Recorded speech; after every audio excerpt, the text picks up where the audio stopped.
And action.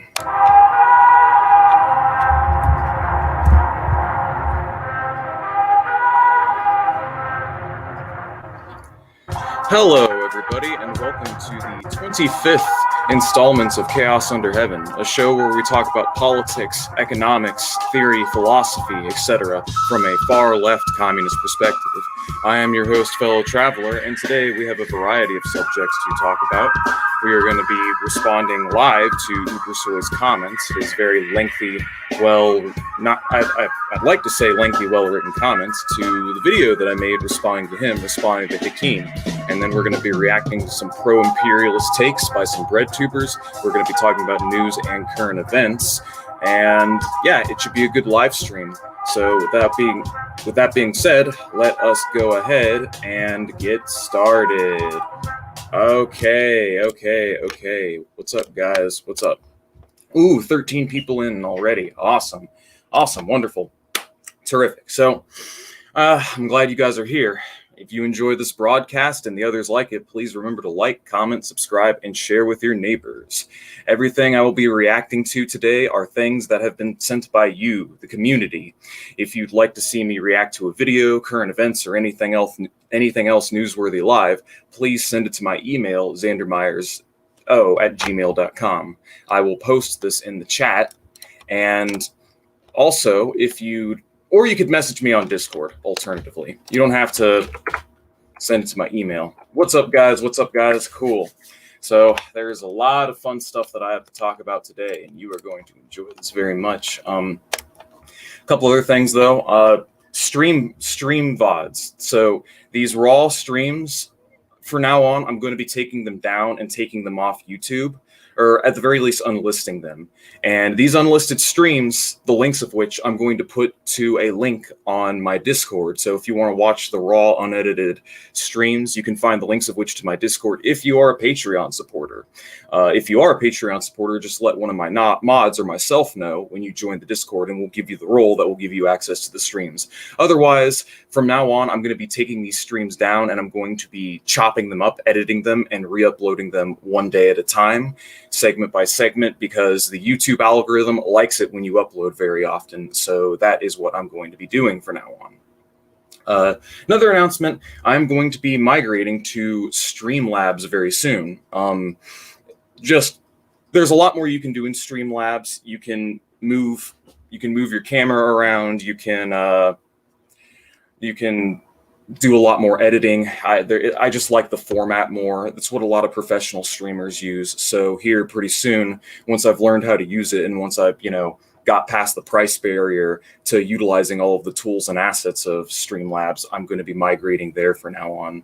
And we will be hosting streams from there from that point on. Also, just one more thing. If you guys like to see me do gaming streams, because I am thinking about doing some gaming streams from now on, let me know, because there are a few different video games that I'd like to showcase that I really enjoy. And figure that's what everybody who's popular does, so I'm going to give in to indirect peer pressure and do it. But anyways, let's see what we got here. I'm drinking that Starbucks garbage. Nah, fuck off. I like me some black coffee. That's what I'm drinking right now. I got my black coffee. I've got raw eggs right here that I'm going to drink here in a minute. And I've got my orange juice. So I've got everything here. But anyways, now that my announcements are out of the way, let's go ahead and talk about Ubersoi's comments. So I made a video responding to Ubersoi. Ubersoi has written back. And we are going to view his response, and we are going to talk about it live. We are going to do it live. Okay, cool. Yeah, a lot of DBZ shit is showing up in my recommendations right now because I've been watching a lot of GBZ Abridged lately. So I think he's at the bottom. Here we go. He must have logged on to 12 different accounts and liked his same comment over and over again. But anyways, let's go ahead and get started. Ubersoi, I hope you're tuned in. I see that your video was mostly developed for your own audience, so it was pointless for me to point out the issues in you not understanding my point. Okay. I think you laid out your points very clearly, and I was just addressing them. And I will also ignore you shifting the discourse and personal attacks shifting the discourse. All I'm doing is addressing directly what you say in the video. I quote your own words. As for the personal attacks, I mean, you guys can call it childish if you want, but I believe I am accurately describing Ubersoi when I say that he does not seem like a particularly intelligent individual, considering that he doesn't even understand some of the arguments that he's responding to in his response to Hakim. There were a couple points where he was just playing movie clips or he was saying things that literally made no sense. And the only reason you would say those things is if you don't understand the points that Hakim is making, or you're just missing the point. So let's go ahead and get started. Some of your points I could actually find, but most were your points I could find, but none were either non-existent or misrepresented. Among your better ones was your claim that the majority of East Germans felt that life was better under communism. In a poll of the height of the economic crisis of 2009, the problem with this is that the poll asking whether the GDR had good sides and bad sides and targeting people living in those times, which can be interpreted as a form of nostalgia and other memory effects. I also know that the far left party is more active in East Germany and can be interpreted as a form of social conditioning by the previous ruling class. Okay, so the idea that people are just, well, why would they be nostalgic? Why exactly would that be? I mean, people wouldn't have fond memories and say life was better in East Germany, like purely out of nostalgia.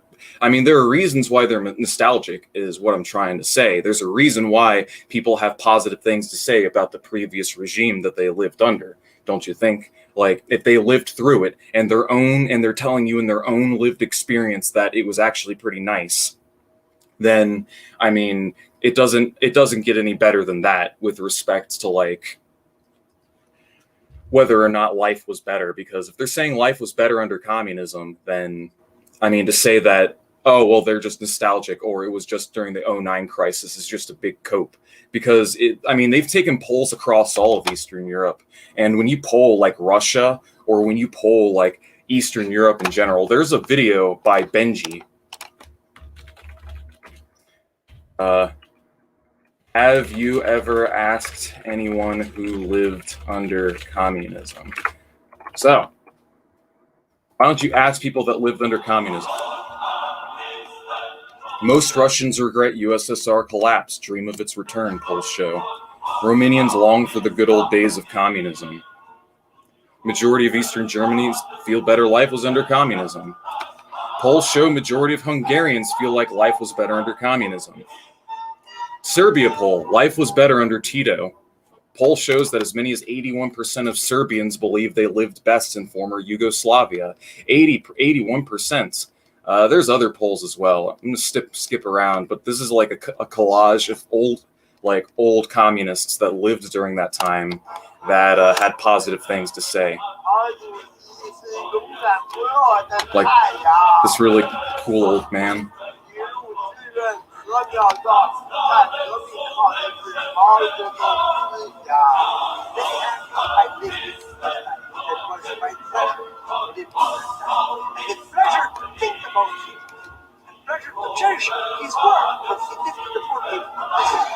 Человек, который создал нашу страну, но его нельзя не любить. Но вы знаете, я знала только то, он справедлив, он добросовестный. И как вы знаете, просто, когда Сталин умер. When I was in Cuba, I was up in the Escom Ray, which is like the Appalachian of Cuba, very rugged mountains. People very poor at work.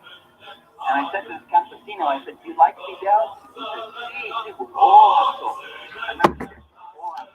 sí, okay, that's enough of that.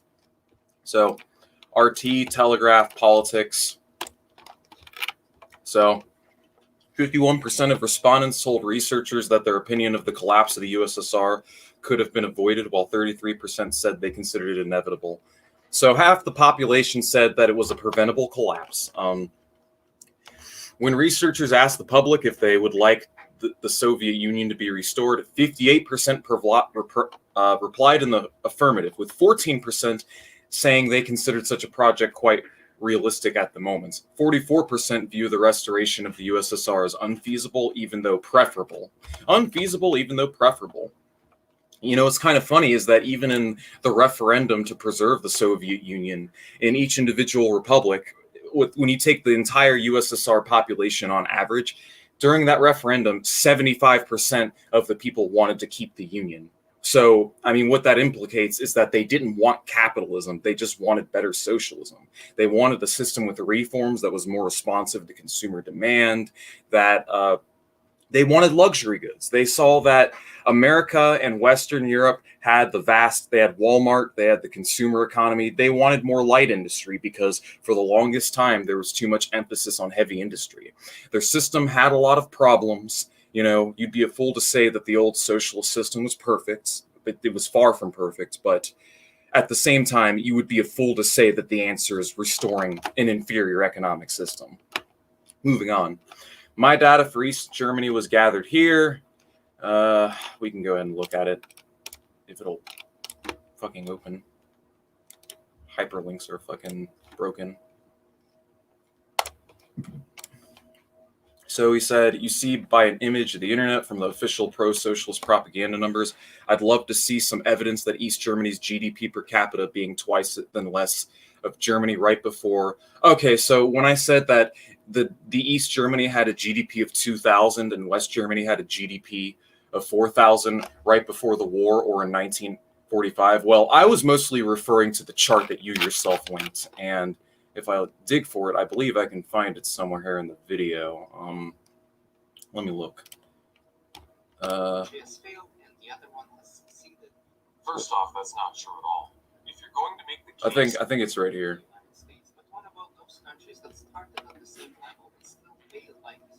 Okay, so wait, go back. You posted a.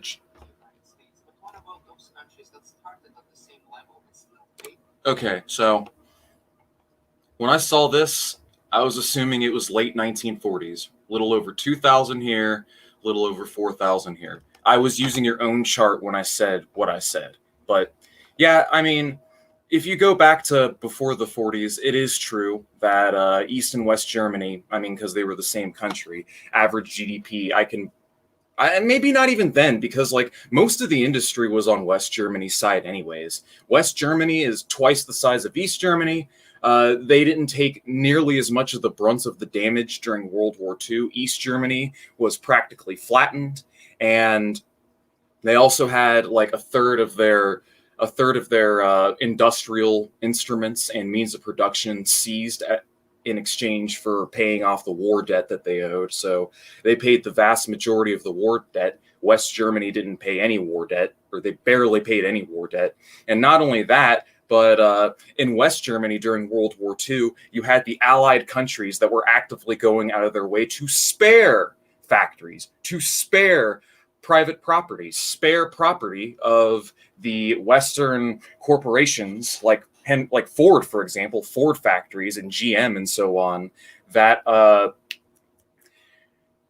the property of corporations that were doing business with Hitler prior and even during the war. So let's go ahead and pull up the PDF Black Shirts and Reds, because Parenti actually talks about this. I was reading some of this in preparation for it, but let's go to, I believe it's page 27. Let me see. Friendly to fascism. One of the things conveniently overlooked by mainstream writers is the way Western capitalist states have cooperated with fascism. In his collaborative efforts, Prime Minister Neville Chamberlain was positively cozy with the Nazis. After World War II, the Western capitalist allies did little to eradicate fascism from Italy or Germany, except for putting some of the top leaders on trial in Nuremberg. By 1947, German conservatives began to depict Nuremberg. I don't think this is the part. I'm looking for when he talks about DuPont. Oh, here we go. What happened to the U.S. businesses that collaborated with fascism? The Rockefeller family, Chase National Bank, used its Paris office in Vichy, France, to help launder German money to facilitate Nazi international trade during the war. and did so with complete impunity. Corporations like DuPont, Ford, General Motors, and ITT owned factories in enemy countries that produced fuel, tanks, and planes that wreaked havoc on Allied forces. After the war, instead of being prosecuted for treason, ITT collected $27 million from the U.S. government for damages inflicted on its German plants by Allied bombings. General Motor collected $33 million. Pilots were given instructions not to hit factories in Germany that were owned by U.S. firms. Thus, Cologne was almost leveled by Allied bombings, but its Ford plant provided military equipment for the Nazi army was untouched. Indeed, German civilians began using that plant as an air raid shelter. For decades, the U.S. leaders have done their part in keeping Italian. That part's irrelevant. So, long story short, you have like corporations giving instructions to the U.S. Army to spare their factories, and even afterwards, they get remunerated for any damages that are inflicted. And not only that, but the Marshall Plan, because I know you love your works cited. This is what I was talking about again. U.S. transferred over $13 billion in economic programs to Western European economies. Again, tens of billions of dollars in capital were being dumped into Western Europe. Billions of dollars of capital were being dumped into West Germany, while financial assets were being seized from East Germany for war reparations. So you want an explanation for why there's convergence here between the growth of East and West Germany? That's one reason why. That's a pretty big reason why. Not to mention the brain drain. Brain drain's a pretty big issue where, because East Germany's poorer and West Germany, or Berlin, the west side of Berlin, is sort of like the Potemkin city, the kind of tempting skilled labor to flee. You've got that as well. You've got active sabotage from West Germany. Jason Unruh has a great video about it where he talks about the anti-fascist wall. The real reason why the Berlin Wall was built was not just to keep people from fleeing, but it also served like a real self-preservation purpose, because there were a series of terrorist attacks that occurred in East Berlin after the war. Hold on. Berlin Wall. And I know I'm bringing up Jason Unruh. Why the Berlin Wall was created. Where's his works?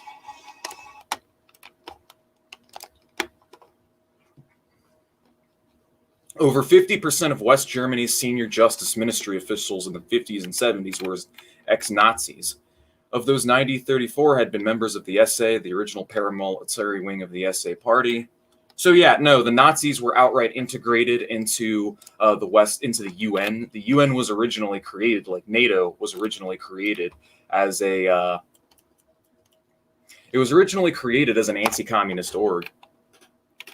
So let's see, the document: Chancellor, member of Conservative Christian Democratic Union, cabinet ministers.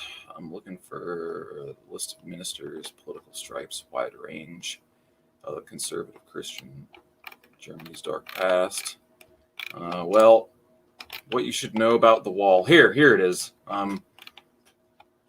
What you should know about the wall. Number result of its development. Many years, West Germany was relentless pursuit. In 1948, a separate currency reform was introduced in West Germany and West Berlin. The West German reactionaries thereby split Germany. Do we have a wall to come? What did the wall prevent? We no longer wanted to stand by passively and see how doctors, engineers, and skilled workers were induced by refined methods unworthy of their dignity of man to give up their secure existence in the DDR and work in West Germany. These and other manipulators cost the DDR. Yeah, so brain drain was a huge issue, which took a heavy toll on the recovery of the DDR because of the aforementioned reasons. And I don't know where it is in the article. I don't feel like going through this because I don't want to spend too much time on West Berlin or Germany in general. But what you need to know is that one side was heavily pampered and subsidized, had a bunch of their factories spared and left intact, and was actively pampered after the war, paid none of its war debt, while the other side suffered brain drain, had a bunch of havoc wreaked on it, and at the same time, had to pay the majority of its war debts off. And let's talk a little bit about Dresden. the Dresden bombing. So where is Dresden? I just want to double check. Where are you, Dresden?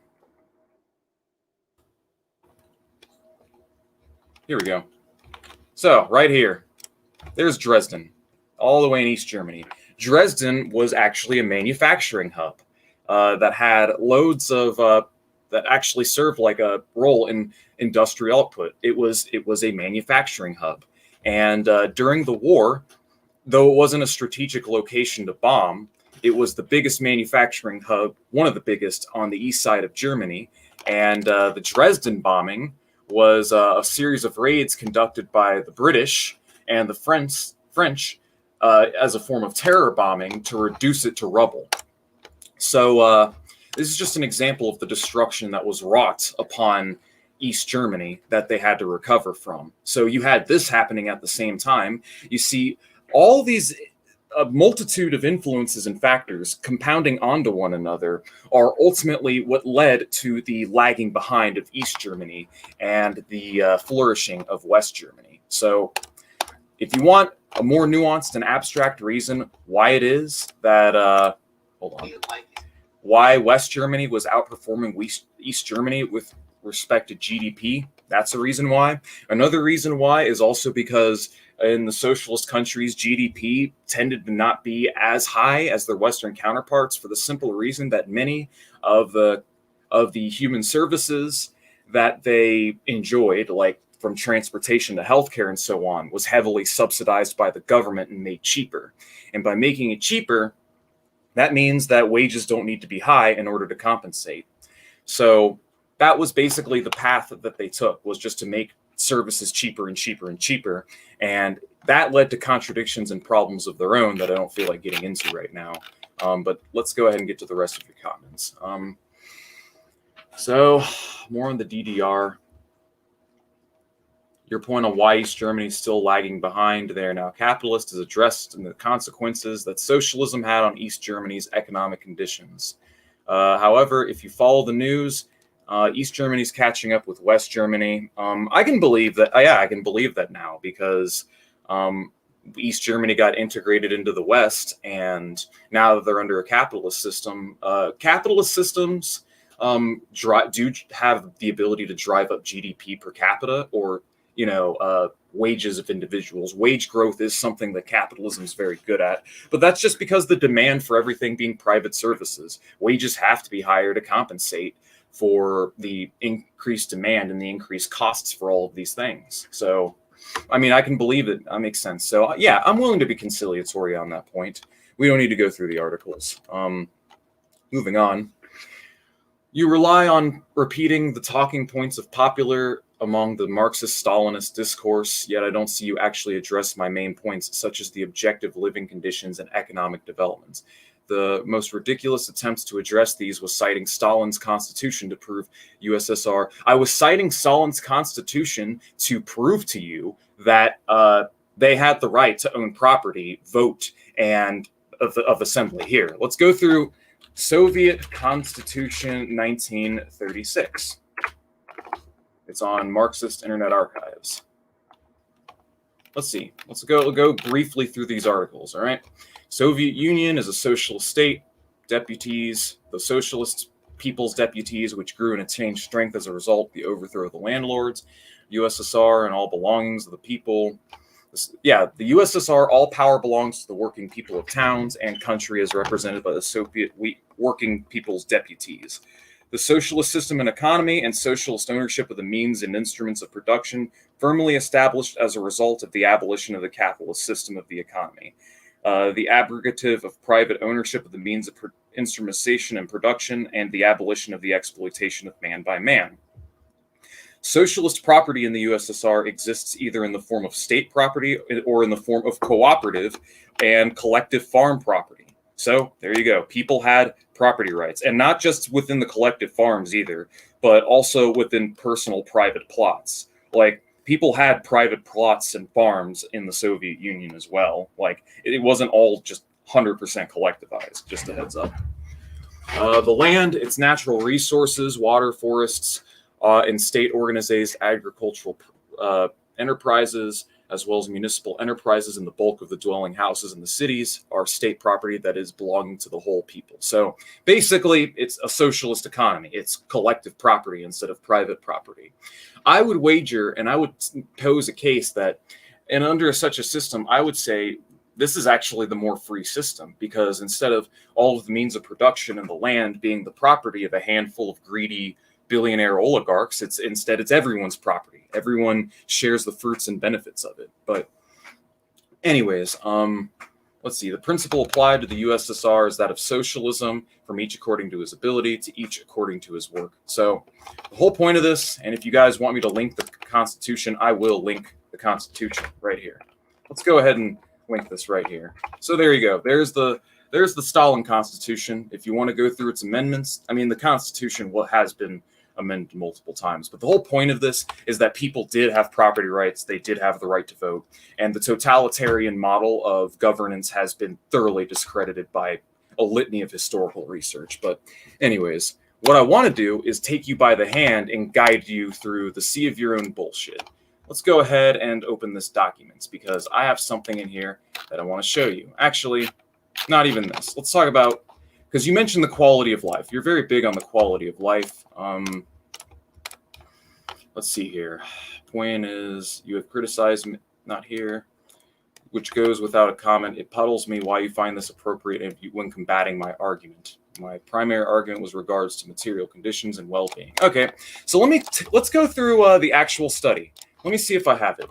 Socialism and the physical quality of life. I downloaded the document a second ago. A friend of mine sent it to me. Actually, let me just go on Discord to look for it. We're going to go through the study because apparently you didn't read it. DC text. Let me look for it. Give me a second, guys. Sorry about this. God, what's with all the fucking memes? So I think he DM'd it to me directly.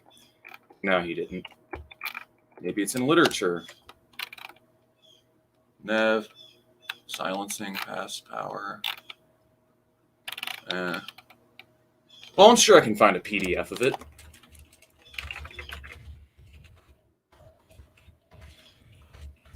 Because you're demanding proof that for living standards, capitalism, socialism, and the physical quality of life. I don't know what your debunk of this is, but let's go ahead and go through it. No, I don't want the abstract. I want the whole PDF. I want the whole PDF. Here it is, I think. Yeah, this is it. All right, introduction. Economic development is a widely studied historical process that exerts profound effects on the physical quality of life, etc., etc.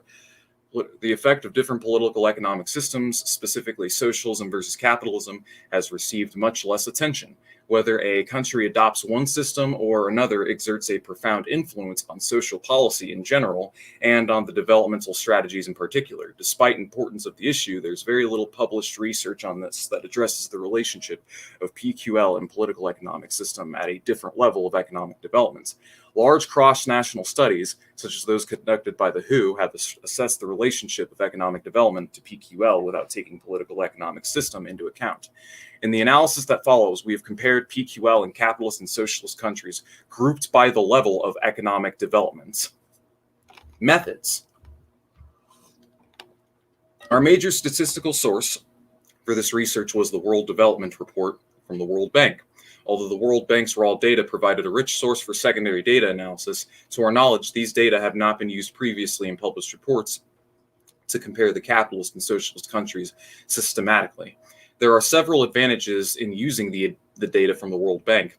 The bank's extensive effort in data collection around the world made this provably the most comprehensive set of data available for scholarly research. The data published by the World Bank analyzed 123 countries, 97% of the world's population, technical staff members, yada, yada.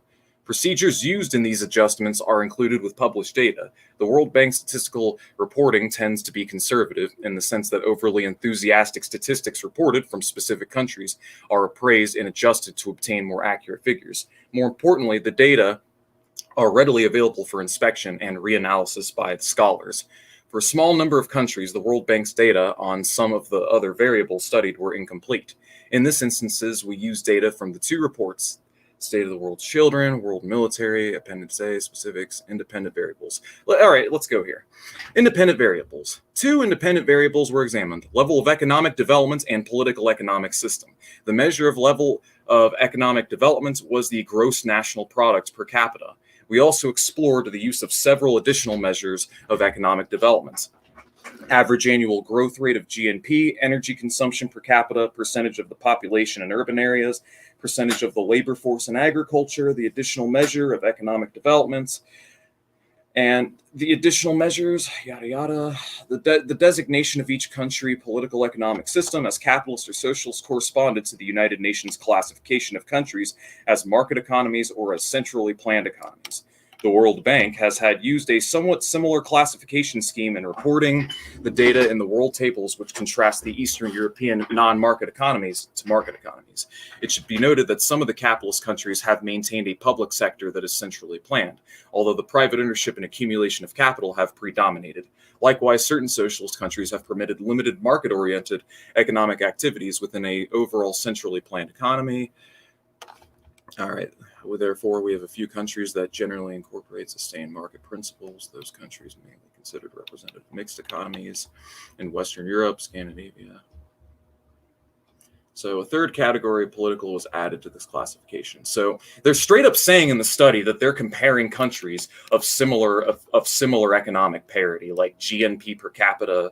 They're using other factors as well. Like they're comparing the low-income countries, number of countries. So they're comparing the 33 capitalist countries to 10 post-revolutionary socialist countries and their respective GNP ranges and GNP means from 347 to 299, as well as one socialist country. The classification of countries by economic development and political economic system.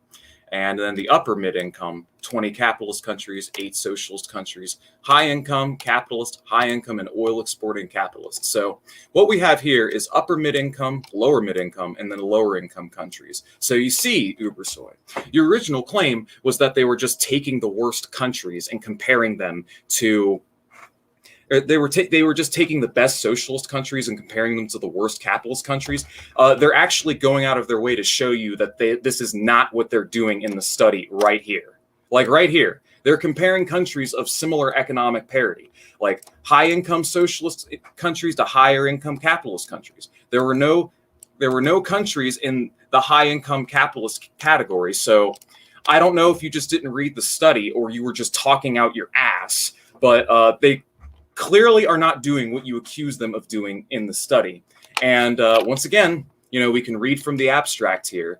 The study comprised taking into account levels of economic development. The World Bank was participated. Okay, so from indicators of health, health services and nutrition, infant mortality, child death rate, life expectancy, measurements of education, and composite PQL index. The capitalist countries fell across the entire range of economic developments, measured by gross national product per capita, while the socialist countries appeared at the low income, lower middle income, and upper income levels. All PQL measures improved as economic developments increased. In 28 of 30 comparisons between countries at similar levels of economic development, the socialist countries showed more favorable PQL outcomes. So you want proof that the socialist countries actually provided people with good living standards? It's in this study. It's straight up in the data. It's in the study right here. They are directly showcasing that living standards were better on average in the socialist countries relative to their capitalist counterparts. And if you want more proof, want more signifiers, let's look at CIA, Soviet Union calorie consumption. Let's look at some more data. All right. According to the CIA, the average Soviet citizen consumes 3280 calories per day compared to 3820 for the American. And this is from the organization that is tasked with lying, smearing, and spreading falsehoods about America's geopolitical enemies, is admitting internally that Soviet calorie consumption is on par with first world countries. All right. And they even say that their diet might even be more nutritious and better than the average American diet, which let's be honest here, is not much of an achievement. So, anywho, let's go ahead and go back real quick, because there's other studies. There's a litany of other studies as well. I mean, there's another good one.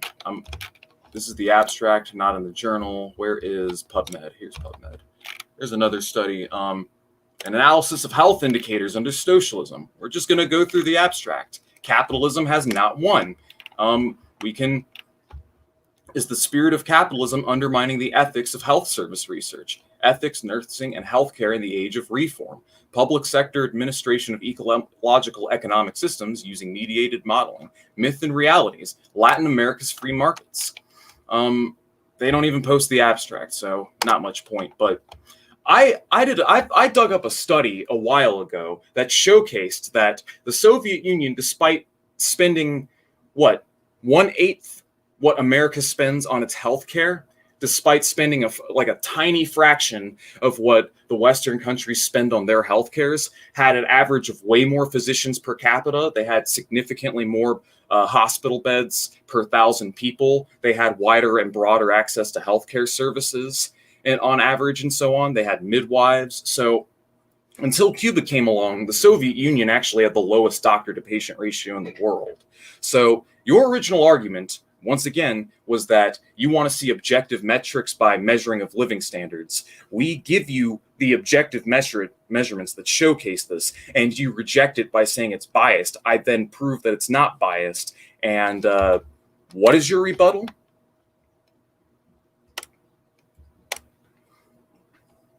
Caused a lot of death. Russia is already divided into banana republics. So I'm talking about the fall of the Russian Empire. Yeah, and I just want to make this point right now that millions of people starved to death from 1918 to 21 over the course of the Volga famine. And you made a little comments a little earlier. We're gonna address that. We're gonna get to that in a second. We're gonna talk. I have a point that I want to make, but essentially he goes on to do some victim blaming here in a minute. But anyways, let's go ahead. And also, labor productivity is not the only comparison between country, but if you insist here, enjoy reading the study that runs off the screen. You've criticized me for comparing St. Petersburg to Bombay, but I was not comparing St. Petersburg to India, so I don't see why. Well, the reason why I criticized you for doing that is because you're taking St. Petersburg, which is the manufacturing hub of Russia, and comparing it to the capital of India. And the reason why I was just pointing out the fallaciousness of this was because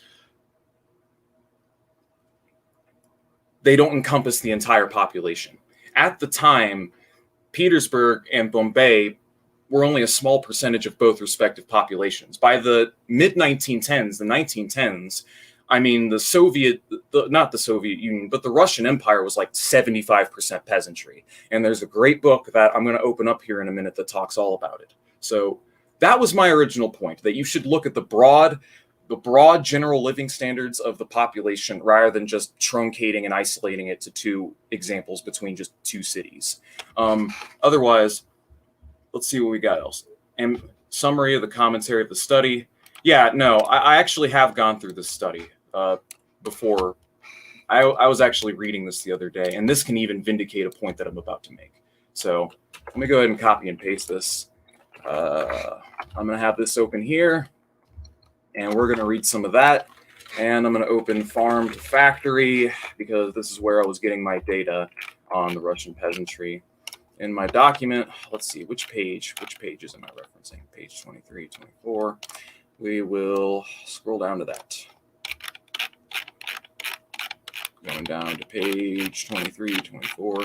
We'll come back to this in a second because it's part of a broader point. Yeah, that works. All right. So back to what you linked. Using data from the official manufacturing census, we compare labor productivity in Britain to the Russian Empire in 1908. And we find that Russia's labor productivity was 81% of the UK, 82%. Russia's productivity was on par with France and significantly superior to Italy's. We also find the majority of Russian industries underperform British ones. However, the industries that had been established or modernized during the state-induced industrialization policies of the 1890s, such as the southern metallurgy, performed on par with the British counterparts. Russian alcohol, tobacco, and petrochemical sections outperformed their British equivalents. This recent paper says the Russian Empire, far from being a general sense of economic backwardness, was better viewed as essentially a two-tier economy. An industrial economy that was operating at West European productivity levels and close to technological frontier, a near-subsistence agrarian economy that was demographically much bigger, but feeding its labor surplus into the former. However, even in absolute size, the labor force commanded by the former was bigger in absolute terms than in British France, though smaller in Germany. I can believe that because Russia at the time had a population of, I think, about 80, 90, 100 million, ballpark, something like that. So I can believe that because France and Germany, I mean, these countries have like a third to half as many people as the Russian Empire did at the time. So I can believe in total numbers that there were more industrial workers in Russia than there were in the Western countries. But still, even again, at the turn of the century, the start of the 20th century, Russia was still the poorest country in all of Europe. But anyways, manufacturing sector was 80% as productive. What were the characteristics of more labor productive? First, these industries were often highly export-oriented. Lots of exports. High-performing petrochemical, rubber, and butter industries exported a great share of the products. Second, these industries tended to invest heavily in research and development and can be referred from the database of individual companies and research centers they owned. Successful firms collaborated with leading scientists. The state often acted as a key facilitator of innovativeness. Authorities provided technical education. Third, the more labor productive firms often expended into related countries, yada yada. These companies made large wealth. Anyways, this chart shows labor productivity based on net output data and net output ways in Great Britain. So let's see. So this shows like productivity versus the UK, industry by industry. So on average, most industries were not as productive as the UK. I don't want to go through this entire paper. I just want to go through part of it because it helps vindicate a broader point. By 1900, the Russian Empire had the third largest stock market by market capitalization, only behind the US and Great Britain. It had Europe's highest number of university students, and more anecdotal, there were Finnish gastarbeiters in St. Petersburg offering horse sleigh rides, any sort. All right, well, I read all that, but the most important point is right here. A two-tiered economy, near subsistence agricultural economy that is demographically much bigger agrarian economy. This point is going to be important in a second. So hold on. What's the quote? High tariffs. Let's do this. High tariffs. Here you are. High tariffs channeled the demand for rails and locomotives to Russian producers. Industrial output surged upward, with producer goods comparing to unusually large share of total. To Gerchek, I don't know how to pronounce that. Russian growth was a precarious achievement that demanded crucially on state promotion and failed to create widespread prosperity. Persisting rural poverty lay behind the revolutions of 05 and 17. Another pessimistic tradition had developed from the studies of Russian business and their interaction with the state. These investigations show how state policy and Russian culture frustrated entrepreneurship and blocked the emergence of a Western commercial society. In contrast to Ekstron's analysis, quote, Russia was not so much demand constrained and therefore in need of a substitute market as it was constrained by institutions and policies. Well, yeah, because at the time it was still a czarist autocracy, basically. But let's see here. The first is, I'll just read off here. You guys get the point. Let's go ahead and read some quotes. The first is his estimate of Russian national income of 85 in 1913, which accurately charts the growth of the economy and shows that it was rapid. See, I'm being conciliatory. I never said that Russia wasn't growing very quickly.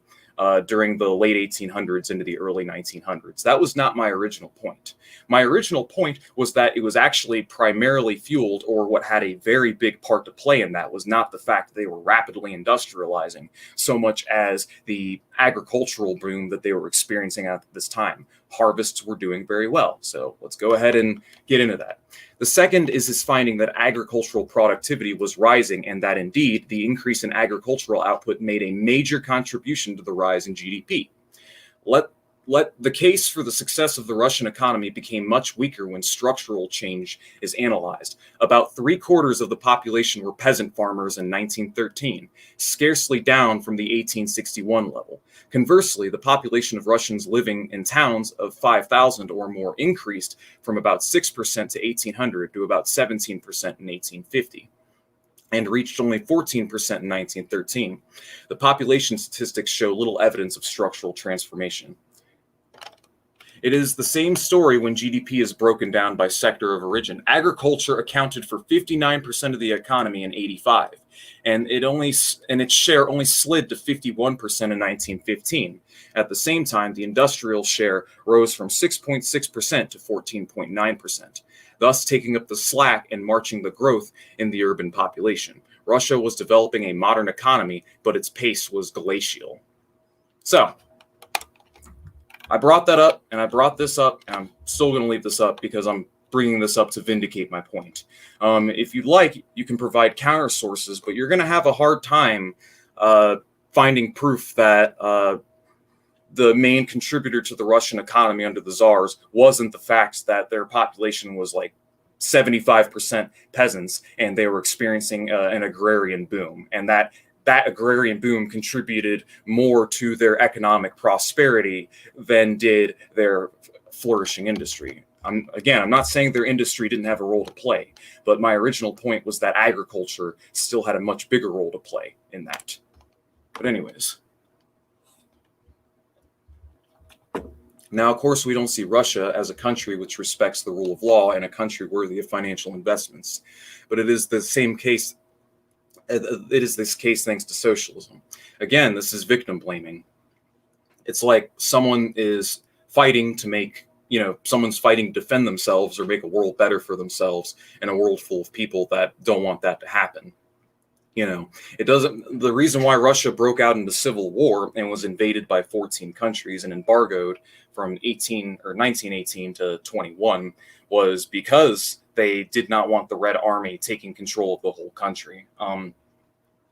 I guess you could make the case had they stayed the Tsarist path, the Civil War may or may not have broken out.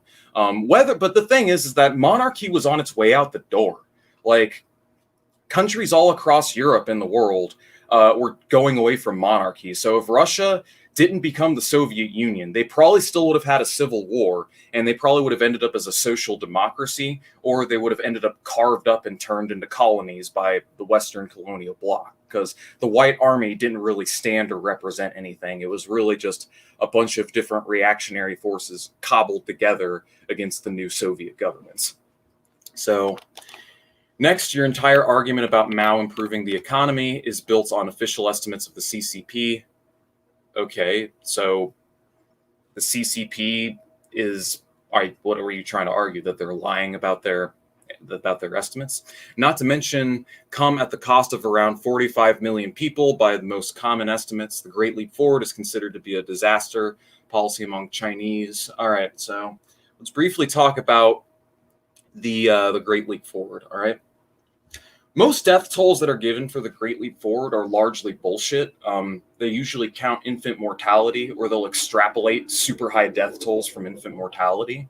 The official number from the Chinese government in terms of the number of people who died from the Great Chinese Famine of 58 to 61, I believe, is around 16 million. 16 million. Most estimates will go up to 30 million. So that's like the ballpark region, but no matter how you shake it, whether it's 15 million or 45 million, the point remains that a lot of people died during that famine. Well, what I do have to say about the famine is that the famine was not unique to communism. China, along with many parts of the world, have been experiencing cyclical famines for centuries. When you're an agrarian peasant backwater who's not super arid, being famine prone is not unique to China, is what I'm trying to say.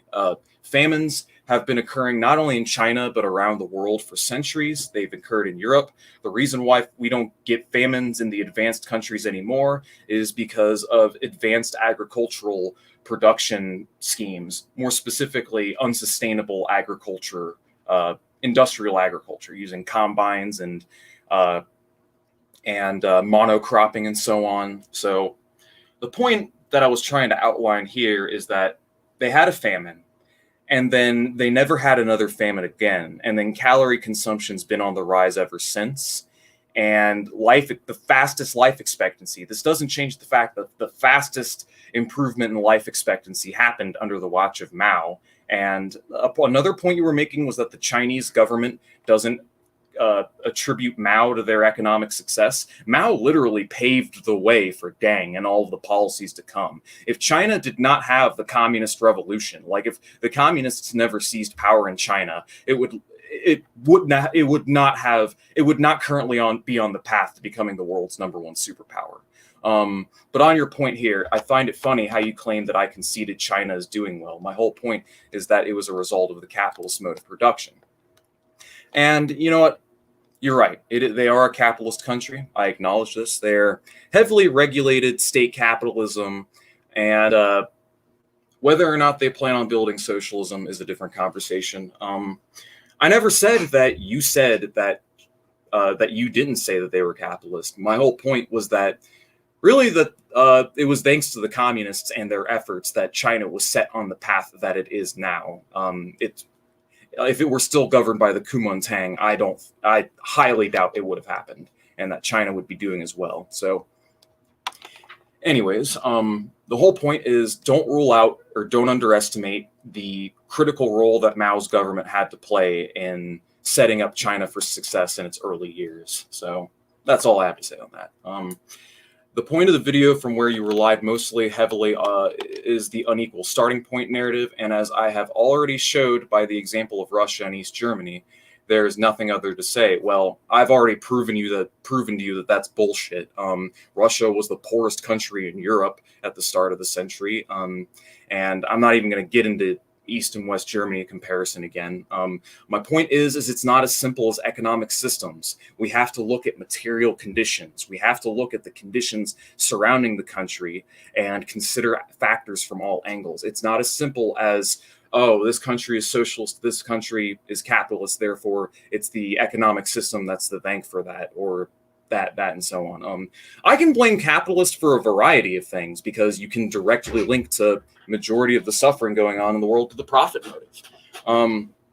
But when it comes to the conversation of socialism, all things equal, as demonstrated by the study that I went through with you, socialist countries outperform capitalist countries in terms of living standards, which by your own admission is the main metric by which we measure success. But anyways, the living standards, not here. Ultimately, the unequal starting point narrative has just been a form of excuse on why socialist countries failed to provide their people with good living conditions. Disproved that. You didn't even address my point about how capitalist countries with way worse living conditions have succeeded, and capitalist countries with better starting conditions have failed. Again, because we need to look at the conditions. You need to bring up specific examples. You can bring up cases like so-called economic miracles like Chile, where we backed a dictator and Pinochet slaughtered tens of thousands of people, jailed tens of thousands of people, and crashed their economy in the 70s and led to a bunch of excess death. And yeah, they have the highest GDP in all of Chile, but they're also the most unequal country and class stratified country loaded on contradictions. Chile was literally on fire about a year and a half ago because of said class contradictions. So, I mean, even in that case, like economic turbulence and class warfare are still going to be like lingering contradictions in the rich capitalist countries. But anyways, if it really is true, man, that capitalism would have led to better outcomes for the socialist countries, then let me go ahead and go over this chart again. Because in Farm to Factory, he actually does do this calculation, like what would have happened to the Soviet Union or Russia had they actually maintained the path that they did, you know? Because Farm to Factory gets all into analyzing their economy. It literally goes over everything. It's a really good book, and I highly recommend you guys check it out. So yeah, non-agricultural value added. The graph contrasts the growth of non-agricultural economy under alternative economic systems. Let's say Russia stays a czarist autocracy. They still wouldn't have grown as rapidly. They still wouldn't have. Dude, this is like clear evidence right here that they wouldn't have been able to achieve the living conditions that they did or make the achievements that they had they stayed a czarist autocracy. Because, yeah, as a czarist autocracy, the state probably would have had a heavy hand in their economy. They probably would have been something akin to state capitalist, like Saudi Arabia.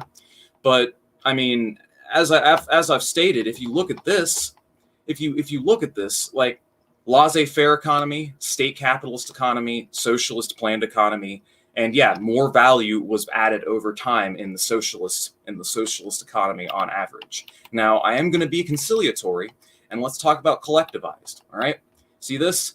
This is the actual and simulated consumption per head. All right, so had they stayed capitalist or stayed state capitalist, you know, the famine, they would have experienced a famine, but they wouldn't have experienced as much of a dip in calorie consumption per head during the famine of 32. But there still would have been a famine. And even then, if you look like at the collectivized model in both actual and in both the actual and the calculated, by the 1940s, they're still outperforming like the non-collectivized or NEP models, because again, when you have a market, small actors, small producers that are producing to their own self-interest, they're going to produce short-term and personal enrichments. And this means they're going to speculate up the prices of goods and the capital necessary for reinvestment. And it is going to cause a slowing of economic growth, which is the reason why like state-run economies have historically grown substantially faster. And again, this goes into the other point that I made about propping up a ruling class. When you prop up a monarchy, when you prop up a capitalist class, a lot of this potential growth goes straight back into capitalist consumption, which too would have brought it down. So one way or another, no matter how much you cut it, the socialist countries objectively grew faster and provided better living standards. So in spite of the conditions ruled into. And anyways, moving on. I love how you brought up Cuba, yet totally disregarded the objective empirical chart that I provided. It's common knowledge that the prosperity of Cuba before socialism was better than most South American and Caribbean countries. Oh, really? When it was ruled by that mass murderer Batista and the criminal gangs, when like people were literally starving under Batista. Let's look at this. Life under Batista. Let's talk about life under Batista. Pre-Castro Cuba. Let's look for a good source. Let's see this.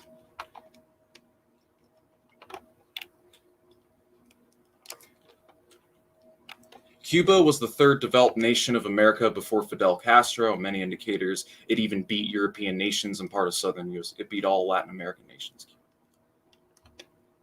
Zenith eclipse, comparative the socioeconomic and pre-Castro and present-day Cuba.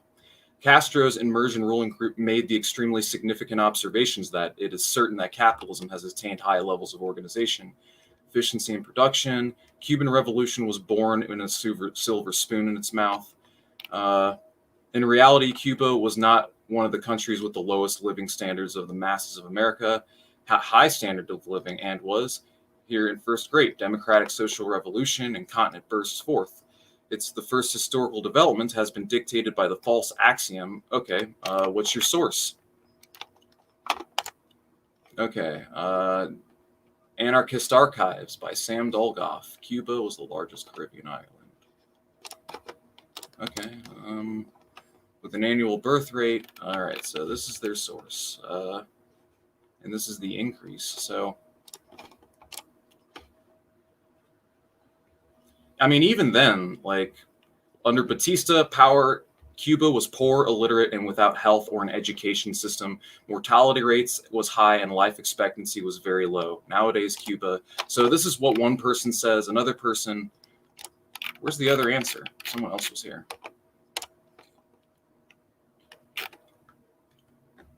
Okay. Batista, his police, and his army were a brutal and correct group, but if you weren't politically a danger, most Cubans had very good lives. All right. Cuba had one of the highest literacy rates in the hemisphere. I have a very hard time believing that because I've seen many anecdote from people who lived under Batista and who were under Castro at a time that basically showcased that literacy rates were actually low, life expectancy was short. Britannica, Jacobin Mag. I mean, it depends. You're gonna get some people saying, like, from Britannica, Baines, soldier, political leader, thrice ruled Cuba, and first in 33, 44 with efficient government. He cultivated the support of the army, the civil service, organized labor. After his term ended, Batista traveled abroad. His return to power through a bloodless coup, so coup d'etat. His regime was finally toppled by Fidel Castro, who was later went to exile as ruled Britain. I mean, even then, like, I have a very hard time believing that they didn't improve life expectancy. This is something that I would have to look more into because I'm getting a lot of mixed results. But here, let's go ahead and dig this up. Life expectancy Cuba. Let's go ahead and look at the historical chart. So, 1910, right here's the Cuban Revolution, United States. So life expectancy was still rising under Batista, but I mean, it still kind of runs counter to the narrative that Cuba would have, what's the word? My point is that I don't know what my point is. Anyways, let's go ahead and get off Cuba. Let's go ahead and move on. The analogy, it was common knowledge that prosperity of Cuba before socialism was better. Like I said, I have a hard time believing that, but that's a contested issue. You'd have to send me more stuff on that. It's difficult to get objective data on it because of ruling class hegemony. There's a reason to paint the previous regime under a better light. But I'm telling you right now, man, Batista was not hot. The analogy of the weight lost by two different people can only appeal to people of low intelligence or people who already agree with you and consume your videos uncritically. Actually, no, it's a perfect analogy because you're straight up ruling out material conditions and outright just talking shit about these countries, basically. I mean, you're pretty much guilty of the same behavior that I was accusing most liberals of doing, which is looking at countries that come from relatively backward starting points, and then they have the revolutions, and then they end up doing very well for themselves afterwards. I'm not saying living standards wouldn't have improved if the revolutions didn't happen. People don't like to suffer, but I'm telling you right now that living standards would have improved faster under socialism. But anyways, living standards have only collapsed in the post-USSR and ex-Yugoslav countries for obvious reasons, but in other countries, well, yeah, because they literally privatized and sold off all the state assets for pennies on the dollar. They straight up dismantled the entire economy. But in other countries outside those zones, living standards have increased by all metric. Simply Google GDP per capita or average life expectancy or some other index of post-socialist Eastern European countries to prove this. Oh, I think that's a great idea. Let's look at the GDP of Eastern Europe. I actually have this. I think that's a great idea. Let's go ahead and pull up a chart. And these statistics, by the way, are, I believe they're from the World Bank. So, answering Destiny's 5 unanswerable questions for socialists. Here we go. I edited this chart, but this showcases, there we go, the Madison Project database. Eastern Europe, GDP per capita. Ooh, and it's rising. This is like the average across all the countries. And then here comes capitalism. Whoop. And it's just barely recovered since 2020. Let's look at Russian life expectancy. Or Russian life expectancy over time. So, Soviet Union, it was stagnating more or less, and then it started rising again in the 80s, and then we see it dip into the 90s and flounder throughout the 90s, being lower than what it was on average in the 60s, 70s, and 80s, and it's only starting to steadily rise again through the mid to late 2000s. So this is just more proof that life expectancy got shorter under socialism. Actually, I have another idea. Increased mortality in Eastern Europe after capitalist restoration. Doc research. I think this is it. Capitalism, was it worth it? I'm not going to stay much longer on this segment. I've just got a couple more points to make. In this case, will be cause, yes, but not so simple. Wait, surely on the 20th anniversary of the fall did away with political tyranny. Oh, this is an objective source, and it won't let me see it. So there's a meta-analysis. State socialism mortality. The death rates derived from general improvements in survival across the 20th century. You know what? I'll just pull it up right here. I've got a chart, or not a chart, but not human trafficking. Or you know what? Let's look at this. Life expectancy, Eastern Europe. Let's just take the totality of Eastern Europe. All right. Is there a chart for all of Eastern Europe? Because if we look, that's Central and Eastern Europe right here, dotted line right here, and we do see a dip. We do see a dip in multiple countries. And we do see a fall in Russia and the Baltic states, and we do see a dip in the Eastern European countries. And if you look right here, some countries are doing better. I'm not saying that all of Eastern Europe went to shit. I'm saying that most of it went to shit after the 90s, and that there was a massive spike in mortality rates. I'll send you the study later through Discord if you want it, but I'm telling you right now, there were millions of excess deaths in the 90s that followed in the wake of the restoration of capitalism. Anyways, so your metrics by which you measure a country's success is not surprisingly subjective, and as I have predicted in my original video, it is evidence that you are emotionally invested in proving socialism right, and that's why your criteria for measuring socialism's success is world's #2 superpower. I mean, these are additional indicators of success, and as well as average amount of physicians per capita. Those are, to the extent, interesting metrics, yet I find HDI, GDP per capita, life expectancy, social mobility, economic freedom, and I already demonstrated that those were better under socialist countries. Moving on. It's funny that you call me a Western chauvinist and reactionary, yet you think pre-Soviet Russia is some sort of jungle. Despite evidence to the contrary, I never said it was a jungle. I said it was an agrarian peasant backwater because that's what it was. It was a czarist autocracy, 75% peasants. China, reactionary autocracy, 90% peasants. Most of these places were third world regions that many of them got leveled during World War II, and that didn't help. That set them back as well. The narrative that Russia was somehow on the same level of India was repeated by both Western chauvinists who considered Russia to be inferior, and some Soviet historians and economists that are now read by people like Richard Wolff to make it look like socialism was the better alternative. The reason why that comparison is drawn is because of the aforementioned fact that most of the population were peasants. Yeah, they were industrializing. But again, if we look at this chart, we actually get to see a more fair comparison would actually be Latin America. It is true. Like if we look right here, this is the Soviet or the Eastern Europe's economy. A more fair comparison would actually be Latin America, because they actually did start from a much closer starting point.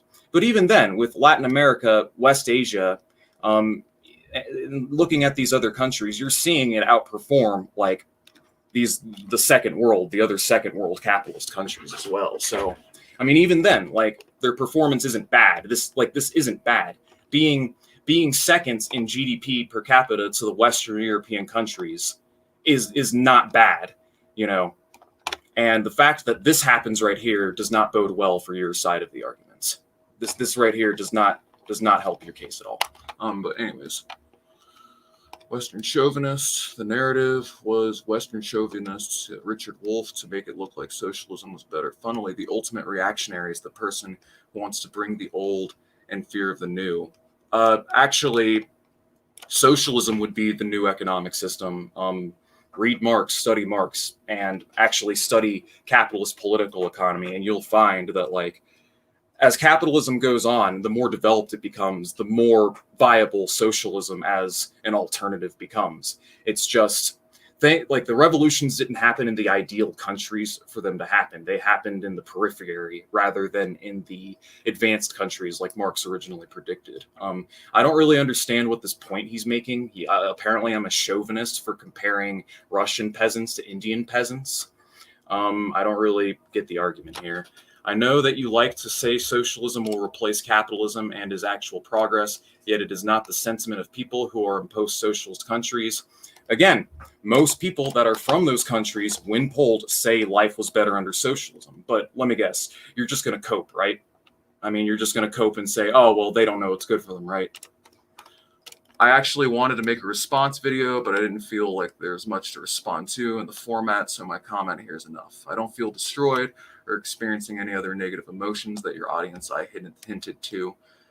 What it shows, the most intellectual discourse, but rather a fight of polar opposites, where some reason your audience seems to think I was destroyed because you are an echo chamber. No, we're not. People here have serious disagreements with one another all the time. Some arguments that you made were self-serving and you ignored a significant portion of my video, wherein some I addressed them. I literally watched your entire video and addressed all of your main rebuttals to Hakim. Rebuttals. Anyways, I have the sense that this is the last time you will ever exchange, so prepare better arguments for my next few attacks on Marxism, one of which you will especially touch Russia and what it could have been if not for socialism. And I feel very confident about it. All right, you want to make a video proving that Russia would have been better off as a czarist autocracy. Good luck with that. It's an argument that's been thoroughly addressed and thoroughly rebuked by books like Farm to Factory because of the legal barriers, as well as the other political economic barriers to increased economic growth. Subsidizing a ruling class takes away from reinvestments. Advertising, rents, dividends, these things take away from reinvestments. Personal private profits in the short term at the expense of long-term growth take away from that. Perpetuating a czarist monarchy who have legal will to overrule certain economic activities just because they can, it takes away again from growth. These are all things. These are all deficiencies in capitalism that they didn't have to deal with. They didn't have to worry about boom bust cycles either, which would have caused periodic dips in their growth, as well as wasted labor, wasted resources. I mean, that's not to say their systems didn't have problems. I'm not saying that they're perfect. I'm saying that they were better off under socialism. But anyways, I will say this right now, and you were very much correct in being called out on this. Hold on a second. I think he just copied and pasted his comments. Did he seriously delete his? Oh, no, he didn't. Oh, I'm just going to go ahead and read this. Why would you even mention being emotionally invested in communist aesthetics if you admitted that was you in the Victor debate? That's 100% projection. Also, the point about the Get poll is such a cope, given that the same amount opinions exist not only in crisis in the former Soviet states like Russia.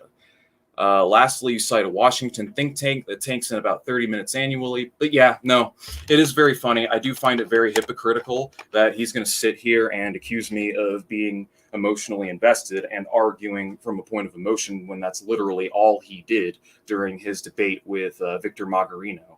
You guys should definitely watch that debate, by the way, because in that debate, he literally doesn't even understand what the labor theory of value is. He's just like, oh, it's when the capitalist steals value from the workers and so on, when that's not even the entire point of it. Go and watch that debate. Victor Magariño debates Ubersoi. He demonstrates exactly how much he doesn't know. But anyways, I think I'm finished. I think that's enough for now. What else is on the agenda list? So we're done with that. Let's go ahead and talk about. Ooh, this is something you guys will be interested in. Let's go ahead and save the. Let's go ahead and save the news and news stories for the end because we got a big audience now. So recently, I'm sure you guys are familiar because I have been awared by my bread and butter that BreadTube is now saying we need to stay in Afghanistan. We need to stay in Afghanistan. That's right, guys. Big brain take from Vaush, our favorite rat lid. If we pulled out, if we allowed these countries to destabilize, you know what would happen within 10 years? Guaranteed. You know what would happen within 10 years? I bet you more than anything. America pulls out with no exit strategy, no long-term plan for supporting these countries. These countries fail, and they turn into, I mean, we're talking Cambodia level. We're talking fields of corpses. China will come in with boots on the ground and fix their problems, and there'll be Chinese vassal states.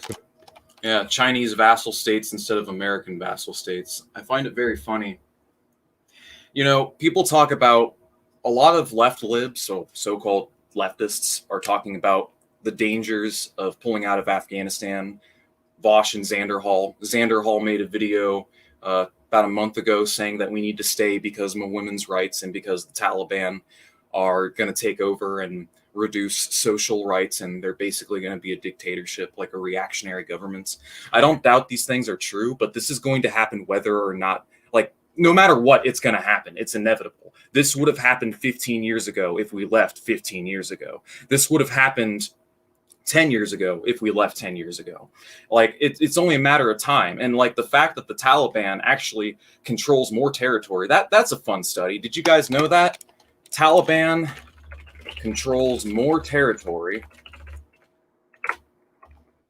Taliban say they control 85% of Afghanistan. They actually have more territory and more control of Afghanistan now than when we arrived and started occupying the country. And, you know, throughout our occupation of it, we're allying ourselves with fucking child raping warlords. We're bombing the country. We're taking on prisoners, sending them to Abu Ghraib. We're, you know, the bunker buster. You guys remember the bunker buster? This is the largest non-nuclear warhead ever dropped, and it was dropped in Afghanistan on a Taliban base. It's called the bunker buster.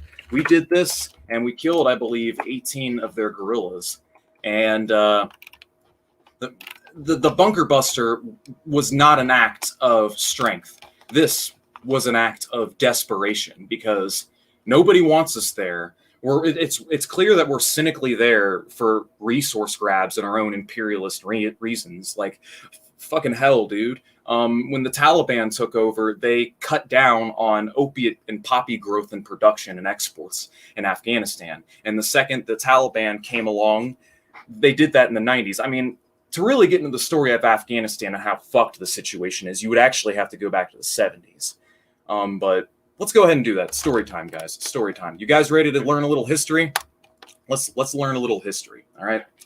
So, 1968, 1970, Afghanistan has a bloodless revolution. Bloodless revolution led by women's emancipation activists, led by socialists, led by labor activists that seek the abolition of the old landlord system and the abolition of the old reactionary ways in favor of a more cooperative system. So, anywho, what happens next is the original guy who was at the forefront of it got cooed by another guy. I don't remember his name. So the first dude who's the leader of socialist Afghanistan got cooed by one of the people that was part of the socialist government. So this guy coups this guy. All right.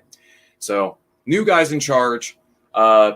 We start backing the Mujahideen and we start trying to destabilize the country. We move in to destabilize it. The Afghan government asks for our help. And they asked for the Soviets' help. And what the Soviets ended up doing is basically trying to coup him, get him out of the way because they don't trust him because he cooed the first guy. So as you guys can see now, it's already kind of a fucked situation, so to speak. Well, Soviets went in there and proceeded to carpet bomb and would crush the Mujahideen time and time again. It was a drain on resources. The Soviets eventually did win the war. Like, they won the war and they left. But unfortunately, without the support of the Soviets, the Afghan government at the time was not able to like hold itself together, because America basically armed a bunch of reactionary Islamic terrorists and would continue to basically support it. And eventually the remnants of that would go on to form the Taliban and would go on to basically take over the country in the 90s. Cue the Taliban. Throughout the 1990s, the Taliban are now in control of Afghanistan. What happens next is opiate exports in Afghanistan drop. They come to a grinding halt because Taliban government doesn't like opiates. They don't like those opiate exports. They don't want Afghanistan to just be an opiate exporting country. Well, as soon as this happens, as soon as the Taliban crack down on this, the United States doesn't like that. We get a lot of our painkiller stuff from Afghanistan. That's where we get a lot of our imports from. And, well, what do? We go in and we liberate the country. And when we go to liberate the country, opiate exports proceed to skyrocket. And Afghanistan becomes an opiate exporter once more. That's the real reason why we got involved. We got involved in the 80s to keep it from becoming the 16th SSR. We got involved in the 90s into the 2000s to basically secure the profits of Wall Street and Big Pharma. And the reason why we're leaving now is because there's no clear goal. It's a waste of resources, and that there's too much popular demand from below to do it. So there's no point in us being there anymore. So they are basically taking us out, or we're basically taking ourselves out. And now we got liberals like this guy who is concern trolling for endless occupation. Guys, we got to stay in like another 10 years. We got to stay in another 20 years. We got to stay in another 30 years. We got to stay in just a bit longer, you know? And people like this fucking guy, like part of the problem is that we were there and we destabilized the country in the first place, and we fucked with Afghanistan, and it's a huge mess in the first place, and there's a slew of excess death because of people like this who are at present trying to advocate that we endlessly occupy the country, you know, trying to delay the inevitable. Like, when, you know, it's none of our business. Why can't we just let the Afghans govern themselves? Get out of there and let them figure this shit out on their own. It's not going to be some fucking genocide. No genocide is going to take place. They're just going to become a reactionary government under the Taliban. Like, that's all that's going to happen. And then China's going to move in, and that's a different story. China is trying to, at present, integrate Afghanistan into their Belt and Road Initiative so they can make it a part of their trading circle. But let's go to my bread and butter. All right. Because apparently there's a video where Vaush actually doubles down on his pro-Afghan, pro-endless occupation takes. Want to watch this? Apparently he thinks being outed as a neocon means being canceled. So let's do this. Let me just make sure that my sound's working. Let's do it.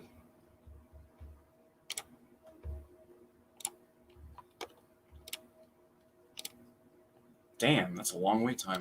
Troll. I might say the sky is blue, and then you twist my words, laugh at your own straw man argument, and then attack my character. On the other hand, I do look forward to debating someone who disagrees with me. I think it could do some good. Because, like, this is real. Have you ever had this kind of conversation with, like, your grandparents, too? We'll start. I think it's here. So, I got canceled again. I was tweeting, you know, just having a good time, as I always do, on Twitter. And somebody was like, an out-of-context clip of yours has gotten 100,000 views from Tankies or something. And you know what? I'm actually going to be real with you. You may not believe me, but I actually have not watched the clip that I've gotten canceled for. It's at 320-something thousand views now. Here we go. We're 3 seconds in, okay? Canceled? What the fuck do you mean canceled? Did your Twitter get taken down? Are you at present not allowed to post videos on the internet? As far as I can tell, you're still here and you're alive and well, bro. So what the fuck are you talking about getting canceled over? What's with this victim complex? Let's see. Now, a weak man might look at this and think, oh God, what have I done? What did I say? But since I know that everything that I say is based in red pill. Yeah, here, Jimmy Dore retweeted, of course, Caleb Moppin. Nothing but the brightest minds. Let's go! I think Ian Miles Chong also tweeted this.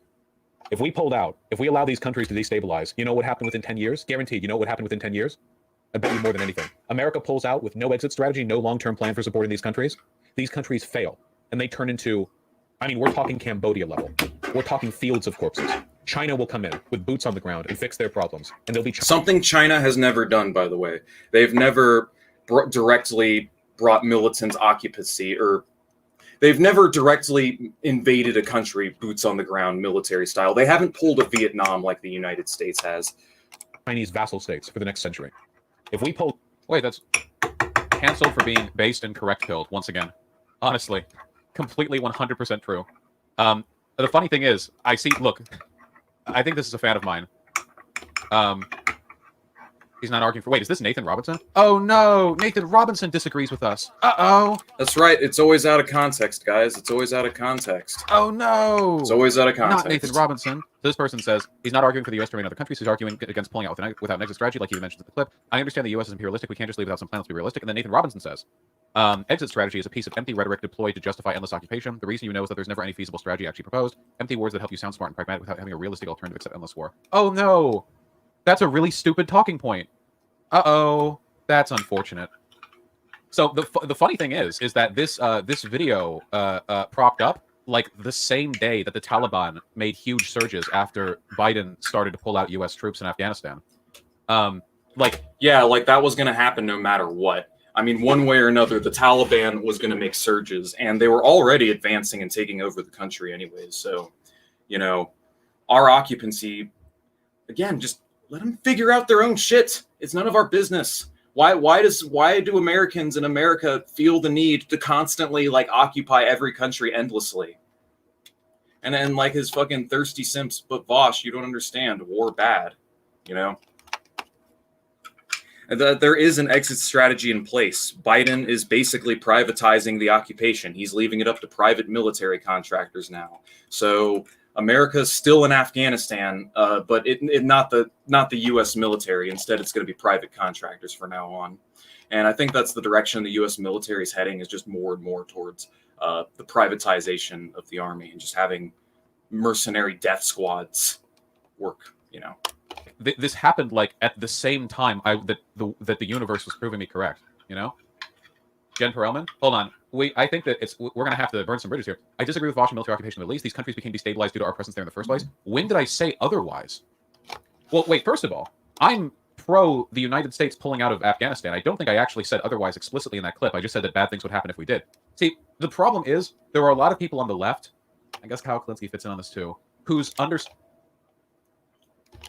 of foreign policy is as simple as like no more war, anti-interventionism, no more war, and like that's it. And it's like really, really simple, basic stuff, you know? Yeah, Shionhead does this too.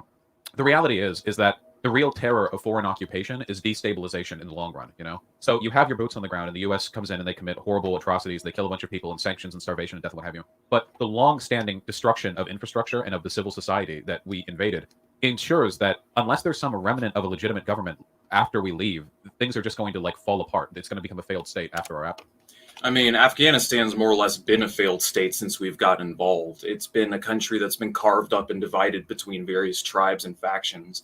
Our occupancy there hasn't changed that. We've actually been making it worse. Afghanistan could be a Soviet socialist republic right now if it wasn't for us. We're the ones that caused the fucking problem. We need to get the fuck out of there. I understand the sentiment that, like, you know, you're going to want to have a proper exit strategy, like, so something like this couldn't happen. I understand the sentiment, but the problem is in your nuance, in your desire to sound nuanced and pragmatic and basically be a neocon. All you're doing is serving a glowy agenda, really. That's all this does. This is one of those things. I don't believe Vaush to be a glowy, but I do believe he serves a glowy agenda when he and the likes of Xanderhall advocate for the things that they do. I've already said it like several times. Like, we really don't have anything to gain by staying, and that the sooner we leave, the better. I mean, yeah, there's going to be a power vacuum that the Taliban is going to fulfill anyways. They were already filling it. They controlled 85% of the country, 80% of the country up to that point. They were already gaining ground. Us being there was not stopping that. And all the Taliban's going to be, it's going to be It's basically just going to be a reactionary government. That's really all it is. A reactionary government that's probably going to end up doing business with the Chinese. Taliban's a pretty nasty group that we're responsible for even being a thing in the first place. That's on us. That's the mess we created. We armed the precursors. We armed the precursor, and we set the stage for the emergence of something like a Taliban. And we still do to this day. We back like 70% of the planet's reactionary governments and dictatorships. So like, yeah, no, in the long term, this is absolutely better. Afghanistan will be fine. It shouldn't be on the IOTA. Shouldn't be on us to be world police. The only reason we're in the Middle East is because we don't want Russia and China to have it. That just seems to be, to me, what it is. So, as a staunch anti-imperialist, yeah, you should be backing the withdrawal, the complete withdrawal, and this was going to happen sooner or later, basically. Sense. So the solution to that would be ideally to not invade other countries. That would be nice. Why do we have a responsibility to influence the government that rules over Afghanistan? If you're going to leave Afghanistan, I think it's nice that you make sure the Taliban doesn't just conquer all of Afghanistan as soon as you leave. I just think that's nice, personally. I think that's cool. So what are you going to do? Just carpet bomb the entire country? Eat this entire fucking bagel before starting stream. What the fuck? Or better yet... Oh, that's why. Right, I had the VOD open. And... Poggers, almost, you know? Now, ideally, the best way to handle that would be to not destabilize the Middle East to begin with. A little late to the boat on that one. But following that, there are ways that you can arrange like multilateral or like United Nations resolutions to protect like given parts of the country, or like set goals for government restructuring. For example, I'm a little uneducated on this, but if I remember correctly, isn't Iraq's new government super corrupt and not really respected by the population of Iraq? Like, it was basically like a puppet government that we put up there after Saddam Hussein and, you know, likewise got taken down. But I don't think there was a genuine effort to actually build a stable government. There was an effort to build a government that was amenable to us, or amenable to us. And we got that, but okay, you know. I mean, he's not wrong. Like, he's not wrong. It's just the issue is that it helps the mainstream media when he says the things that he does, when he says these clips that are conveniently always taken out of context, apparently. Basically being hyperbolic and advocating for endless occupation. I mean, Xander Hall's even said something similar. I mean, I get what he's trying to say here, but long story short, this guy is part of the bourgeois media. Socialism for All says he's bourgeois media light. I don't really have any more comments about this, so I would like to move on. To be honest, I think it's time to move on. So let's go ahead and see what else is on the agenda today. Oh yeah, this was a news story that I wanted to cover. Let's go ahead and paste and go. I'm fucking done talking about Vaush. I'm legit tired of talking about him. He just says something stupid every week, and you guys see his fucking name in the title of the stream. So what better way to get 60 viewers on screen, huh? Anyways, that's right. We clout chasing. We do a little clout chasing here at Chaos Under Heaven. Moving on. Beijing can't just wait for the U.S. to get out of the way. Karachi, Pakistan. As the U.S. leaves Afghanistan, Beijing is preparing to swoop in to the war-torn territory and fill the vacuum left by the U.S. Department and NATO troops. China is poised to make the exclusive entry into U.S. Afghanistan with its Belt and Road Initiative. Yep, like I said earlier, they're integrating Afghanistan into the Belt and Road, which is going to undermine U.S. hegemony, which I think in the long run is a good thing. I don't think China is going to be that much better of an alternative, but China has spilled way less fucking blood than the United States has over the course of its existence. So, I mean, the worst thing China is going to do to Afghanistan is trade with them, load them up with debt, build infrastructure for the Belt and Road. All they're doing is soft power building. They're basically offering these countries a better deal. All these third world countries that are stamped with the birthmarks of colonialism, imperialism, and endless Western military occupation. While America's over here sanctioning and bombing you, the Chinese are over here just trading with you. And, admittedly, they're not doing it out of the goodness of their hearts. I don't think China has the best interest of the Afghanistanis in mind when they're doing what they're doing.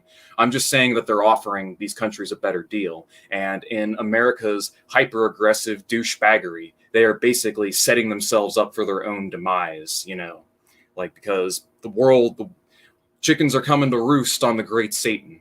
But anyways, speaking on, Afghanistan told the Daily Beast that Kabul authorities are growing more intensively engaged with China on an extension of the 62 billion China-Pakistan economic corridor, the FLAG project, which involves the construction of highways, railways, and energy pipelines between Pakistan and China. American troops exited the main military base in Afghanistan on Friday, and through the initial withdrawal date was slated for September 11th, security officials told Reuters that the majority of the group troops would be out by July 4th.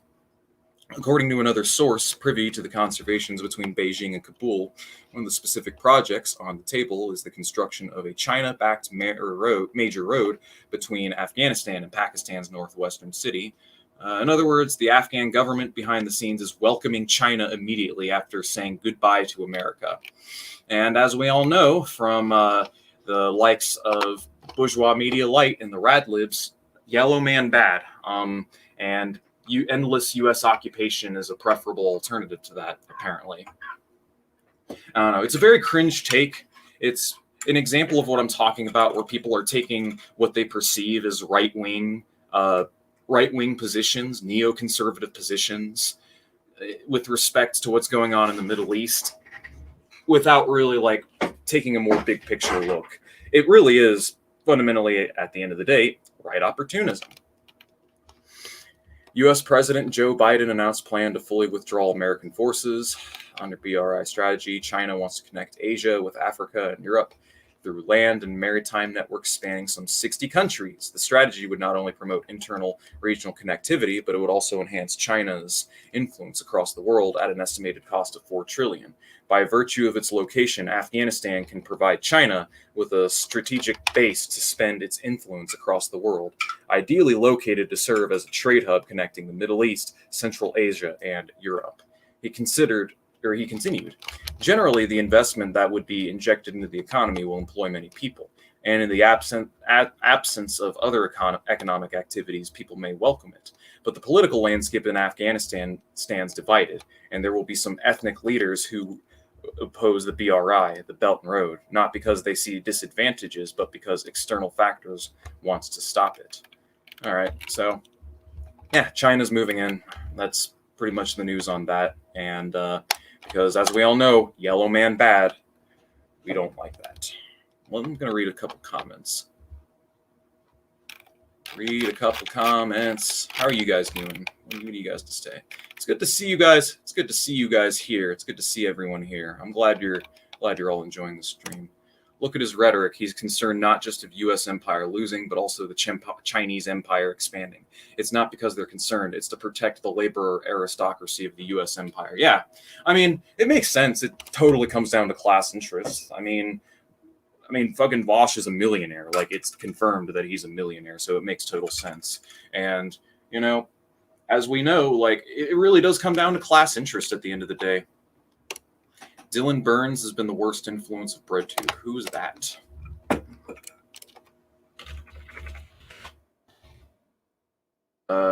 This guy. Yeah. I've watched a couple of his videos. The man with a very square face. But I'll look into him later. Let's see. They literally debated Vaush yesterday, and Vaush made rage quit after an hour. Apparently, yeah, so Vaush debated some dude about what? Don't stress, Comrade Bear. I'm a hard ass. You're sound as fuck. My disability makes me really angry. Well, it happens.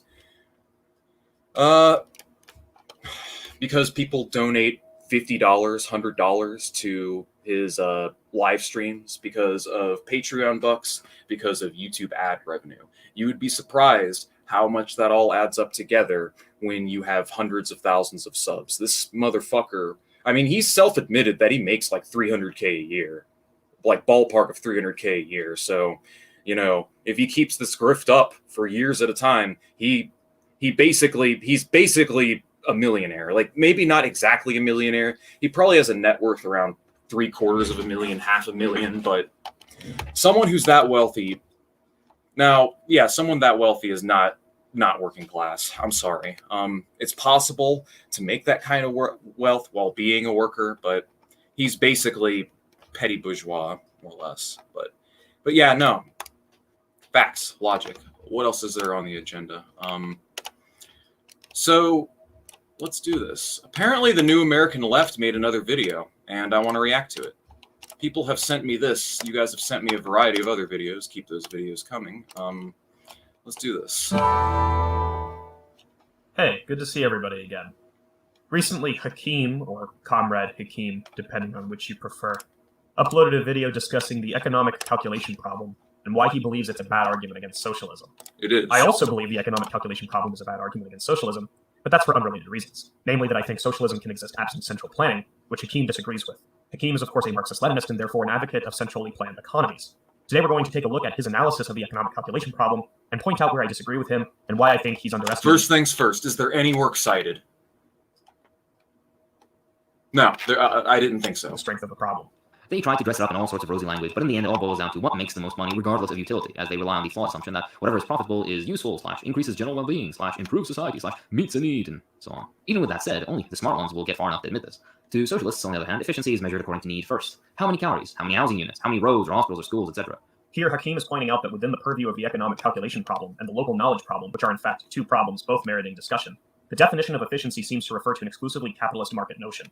That is to say, efficiency is that which generates the maximal amount of profit for a given investor or capitalistic enterprise. This seems to be somewhat of an oversimplification of what Mises and Hayek are specifically addressing with the problems. Let's explore this by citing an example from Mises himself. The director wants to build a house. There are many methods that can be resorted to. Each of them offers, from the point of view of the director, certain advantages and disadvantages with regard to the utilization of future building, and results in a different duration of the building's serviceableness. Each of them requires other expenditures of building materials and labor, and absorbs other periods of production. Which method should the director choose? He cannot reduce to a common denominator the items of various materials and various kinds of labor to be expended. Therefore, he cannot compare them. He cannot attack either to the waiting time or the duration of serviceableness, a definite numerical expression. In short, he cannot, in comparing costs to be expended and gains to be earned, resort to any arithmetical operation. The plans of his architects enumerate a vast multiplicity of various items in kind. They refer to the physical and chemical qualities of various items in kind. They refer to the physical productivity of various machines, tools, and procedures, but all their statements remain unrelated to each other. There is no means of establishing any connection between them. Yeah, so this is the argument that von Mises laid out, that basically without prices and without the rationality of prices, that you can't know what inputs and outputs you can have without having prices to compare it. And of course, economic planning is a system where you determine those things outside of the context of a market economy. Hakim's original point is that many people that advocate for it, or for the ECP, do tend to equivocate and assume that what most maximize profits is, from a profitable standpoint, from a market standpoint, is what's most rational according to economic calculation. And Pogan here is proceeding to pivot and quote Mises, basically saying, well, actually what they mean is this, and that. What they mean is you can't rationally allocate resources without the price mechanism, even though you actually can. Honestly, von Mises' version of the ECP is out of date. What's his name? Kantorovich, this guy right here. This guy right here demonstrated that you actually can calculate your inputs and outputs using in-kind labor time and linear programming. And he even won a Nobel Prize for it in 1949. He is regarded as the founding father of linear programming, which is the method by which many advocates of planned economy today wish to plan your inputs and outputs, which you can absolutely do. So, I mean, I don't see how this really addresses Hakim's original point. He says that what's rational to the market isn't necessarily what's most technically rational, and you proceed to quote Mises about the price mechanism. Without the price mechanism, you can't adequately calculate resources or distribution, inputs and outputs, etc. And yeah. The entire point of the calculation problem is that prices, in market-based economies, are used as a means of measuring whether or not a given economic action is rational, that is to say, efficient. It is true that efficiency in this context refers to the maximal generation of profit, but the pursuits of businesses in market economies, in generating as much profit as possible, often coincide with efficient distribution of goods and services, barring crises of overproduction. Prices in this sense are a common denominator because every good and every service in a market is sold to a consumer based on its market price. All goods and services in the market have a price. This means that prices are homogeneous denominators. In order for a system to have comparable efficiency, it would also have to possess a homogeneous denominator. Yeah, labor. Average abstract human labor time. What's really funny here is that Pogan actually was arguing against the points. Like, the points that he's making now are some of the same points that Destiny was making in his debate with him. It's so weird listening to a guy who was pro-planning arguing against central planning now. It's really bizarre to me. It's sort of like listening to someone who is an ex-atheist, someone who was a Christian who became an atheist, and then they went on to becoming a Christian again. And now they're arguing against, they're making the same points that, like, fallacious points that Christians made against the atheist's position at the same time. It's really weird watching someone basically walk back and become intellectually dishonest for the sake of clout. It's very bizarre to me. But yeah, no, there is an average abstract denominator, and there are other physicists and mathematicians that have demonstrated this as well, not just Kantorovich. Since there would need to be a universal, collective measure by which economic efficiency and rationality could be measured. Labor. In-kind labor calculation. Labor inputs. Average labor inputs. That's what you would use. Since a centrally planned economy abolishes price signals and the market, they are left with one realistic option, using the value of labor. This is where Mises and Hayek predicate their claim, the weaker claim that I'm taking, that a centrally planned economy would necessarily be less efficient relative to a market economy. Note that in saying a market economy would be more efficient, it is not the same claim as saying that a capitalistic market economy would be more efficient, nor am I advocating for private enterprise or private ownership of property. That is how Mises originally formulated the problem, but a weaker form of the problem can still be applied to central planning, specifically referencing the lack of price signals. Furthermore, the entire argument, and Mises' conception in particular, hinges on a world of horse-drawn carriages and a lack of instant communications. His arguments fall apart when we take into account satellites, the internet, and modern computing. Hakim is referencing the local knowledge problem, which deals with how planners would collect and interpret information used for economic planning, both on the macro and micro scales. It is true that much of the inefficiency of the Soviet economy dealt with their lack of instant communication and poor to non-existent computer technology, particularly in the early decades. It is also true that many economists, including Alan Cottrell and Paul Cockshott, have since formulated new theories of planning that utilize computer algorithms. However, the local knowledge problem is attacking something far more fundamental to a hypothetical planned economy. Hayek details and expands on this problem in his 1945 essay entitled The Use of Knowledge in Society. Hayek says the following: "The peculiar character of the problem of a rational economic order is determined precisely by the fact that the knowledge of the circumstances of which we must make use never exists, in concentrated or integrated form, but solely as the dispersed bits of incomplete and frequently contradictory knowledge which all the separate individuals possess. The economic problem of society is thus not merely a problem of how to allocate given resources, if given is taken to mean given to a single mind, which deliberately solves the problem set by these data. It is rather a problem of how to secure the best use of resources known to any members of society for ends whose relative importance only these individuals know. Or, to put it briefly, it is a problem of the utilization of knowledge which is not given to anyone in its totality." To illustrate this point, let's construct a thought experiment involving a simple restaurant. A cook needs to prepare individual meals for 25 people, and the 25 people know they need to inform the cook what it is they want. Everyone is considered equally important to the cook, everyone collectively owns everything involved, everyone has voluntarily entered into this arrangement, and for all intents and purposes, let's say this constitutes the entire economy among the cook and the people. As I consider the ways in which this process will play out, a number of questions percolate in my mind. What's the best way to efficiently acquire or receive the wants of the people? Okay, let's give it to the cook that he can receive the information in an efficient and orderly manner, a highly questionable proposition to begin with. How does he prioritize the serving process according to everyone's needs? Okay, let's say everyone agrees on a fair serving order, even though I would argue we've already created some inequality and inefficiency in the system. How can he effectively prepare all the food according to each individual's needs? Somebody wants steak, potatoes, green beans, but how much steak, how many potatoes, and how many green beans should be served? And what if the... You don't need to know exactly how much of every tiny bit. Like, I see where he's coming from here, but you don't need to literally know down to the barest atom what the most efficient use of resources are. You just need to know it better than the market, which we absolutely can. Even if you take aggregate outputs, you just, through control systems, you can predict what people's consumption habits are, and you just deal in aggregates, and you just produce just a hair above and beyond that. I mean, and that's the whole point of having a menu. I mean, this is just more question begging in my eyes, because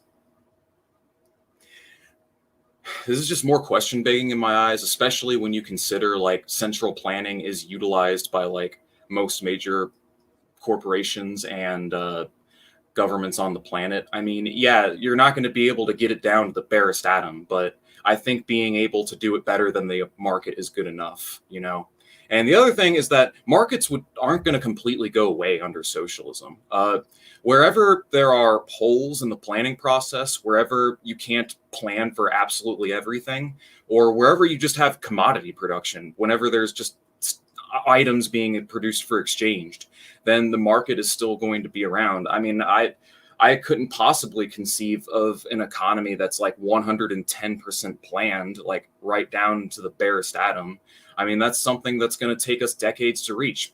So, I mean, the market is still going to exist in some way or another, because there were markets in actually existing socialism. Like, they had markets. It's just those markets didn't dictate general economic plans and so on. And as a result, they were actually able to make more efficient use of their resources. Like, I wish I had the data with me, and I knew, but the Eastern Bloc routinely, I mean, the Western countries routinely wasted more resources than the Eastern Bloc used and consumed on a regular basis. So, like, just because you can't perfectly plan an economy down to the barest atom doesn't necessarily mean, like, that you can't plan an economy. So, I mean, you would just take averages. You would take averages and then just make sure that you have enough surplus to accommodate for when people want more or when people want less. So, again, I really don't see how this is an issue. The amounts of the ingredients changed based on how much the cook served to the individual. Only the individual knows this, and the cook almost certainly would not get this detailed level of information before attempting to serve dinner. But anything less than that results in a suboptimal or wasteful outcome. In Hayek's view, not only is the task of collecting the information necessary for rational economic planning an unfeasible one, but could not even be interpreted properly because there's no mechanism by which one can establish that the collected information necessarily relates to the actual needs of actors in the economy. Within a market, collection of this information is entirely unnecessary, because businesses and enterprises simply respond to price signals and operate based on forces like supply and demand. Hayek's argument is that if these properties were to be dismissed from an economy, the ability to correctly interpret economic information in data, correctly meaning in line with the actual needs of the economy, becomes an arduous, if not impossible, task. It's so bizarre to me that someone who was making the same arguments that I'm making now, the arguments that he was making against destiny, is now turning around and basically making libertarian arguments in favor of the ECP. It's so bizarre to me. Again, you don't need to perfectly know everything down to the barest atom. You just need to get a general idea through a combination of just taking feedback from within. You know, it's funny because a lot of the technology I'm talking about utilizing is already put into place, like with AI and like predictive algorithms. Like you have the YouTube algorithm, you have the NSA or Google that routinely collects our metadata and uses it to build portfolios of each individual and our web browsing habits so that they can tailor advertising, recommended videos, as well as recommended products to us that we're going to want to buy. So this technology we already use for mass surveillance and the mass surveying of inputs in the way that we do could be used and retooled and repurposed to, you know, properly measure like consumer demand and determine what we need to use and how we need to use what and where what goes and so on. So, I mean, again, it's a non-issue, and Pogan even argues this against destiny because if the LTV is correct, the whole point of the ECP is based on the premise that the law of value is not correct. Like that's the main thing. Like it's the assumption that supply and demand theory is true, and that's the true theory of value, and that the labor theory of value is not true at all. But as a wise man, the most intelligent man I've ever talked to in my life, right here, Mr. Sam Pellegrino.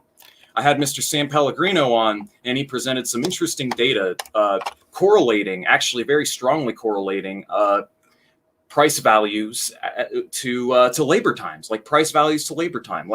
And if you can verify it, which has been vindicated by by studies made by the likes of Anwar Sheikh, then yeah, if that's true, then you have your universal equivalent right there. You have labor.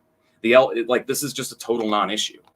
By the 1940s, the theoretical responses to Mises, Hayek & Co. in relation to the ECP solved this non-issue, especially in relation to consumer goods. By the 50s, Kantorovich proved that you can carry out rational economic planning and optimize production without money. Lange, Davidson, Cockshott, and dozens more have further contributed to this very long and very tired discussion at this point. None of this follows. It's not the case that, though the Soviets were able to plan on some level, that their system was necessarily more efficient than a hypothetical market socialist one or a capitalist economy. The crux of the problem is dealing with inefficiency, not impossibility or irrationality. Hakim phrasing it in this way seems to paint the problem as one that has been... With that said, though, let's continue on to Chapter 2, the failures of the market. To the disappointment of the people who invoke the ECP. Yeah, even if you don't have perfect planning efficiency, again, you don't need perfect planning efficiency. You just need it to be better than the market, which, Paul Cockshott explains in Towards a New Socialism how you can do it. I mean, we can crack open the book you want, but I want to move on to the next subject here in a bit. Let's watch a little more of this and we'll move on. Markets, prices, and everything else related in the real world don't exactly work how the argument presupposes. The economist Robin Hanel argued that markets are actually systematically inefficient because externalities are pervasive and because real-world markets are rarely truly competitive or in equilibrium. For all this discussion of supply and demand, ideal and rational prices, self-regulation, etc., important realities are sidestepped. Everything he says there is true, and this is the reason why most modern economies are not exclusively market economies. Most neoliberal countries use what is called a mixed economy, in which there are elements of government regulation and planning, but still ostensibly a market-based economy. Let's review the evidence concerning Soviet inefficiency, as well as some of the possible explanations for this. But first, let's address a claim Hakim makes pointing to the supposed efficiency of Soviet planning in terms of how the country rapidly industrialized and became a superpower. Hakim states that the rapid industrialization of the Soviet Union and its subsequent competition with the United States on the world stage debunks notions of planning being inefficient, since this level of achievement would have been impossible if the economic calculation problem and local knowledge problem were truly issues for planning. In saying this, Hakim concedes that the starting point for the Soviet Union was a functionally agrarian society, lacking any real industry or infrastructure. Keep in mind that any country, regardless of the economic model it utilizes, will look impressive as it rapidly industrializes, because there is a high amount of investment and jobs being created due to the lack of such things prior to economic acceleration. If you were to look at the United States and capitalist European nations during the Industrial Revolution, for example, you would see comparable if not superior growth rates. Prove it. Show me. Show me. Because it took the Western Hemisphere, the Western world, like 3 times longer to modernize. Like it took them roughly a century and a half to achieve industrialization.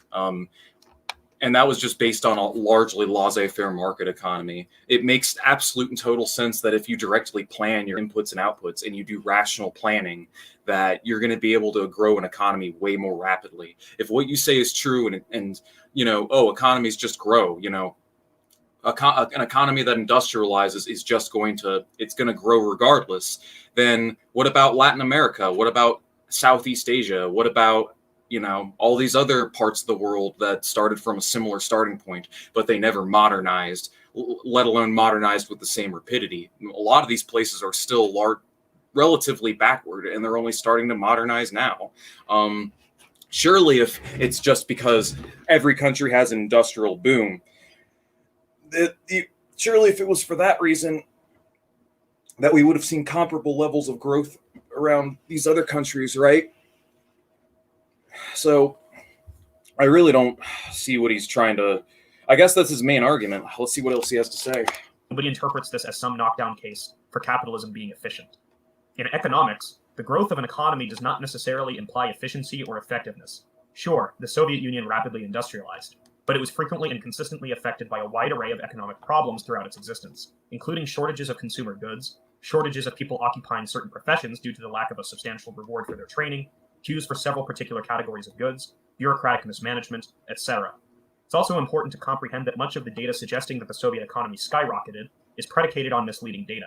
For instance, the official value of the Soviet ruble in the mid-1980s was approximately 0.70 ruble per US dollar.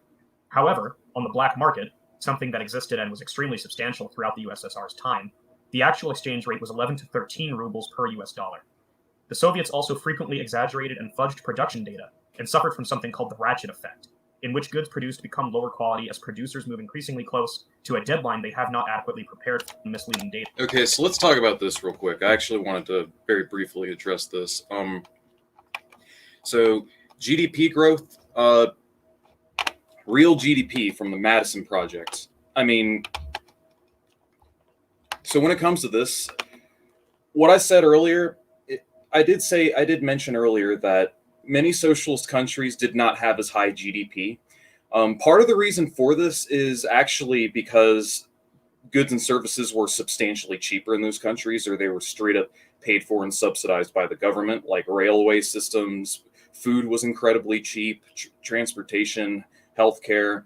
So it is true that wages were on average, they weren't as high compared to like the Western European hemisphere. I mean, this makes sense. Plus, America, like, it's also the reason why America has a very high GDP. Like, we have nothing but private services in this country. So when you have these high demand for private services that aren't being subsidized by the governments, I'm sorry, I just had a brain fart.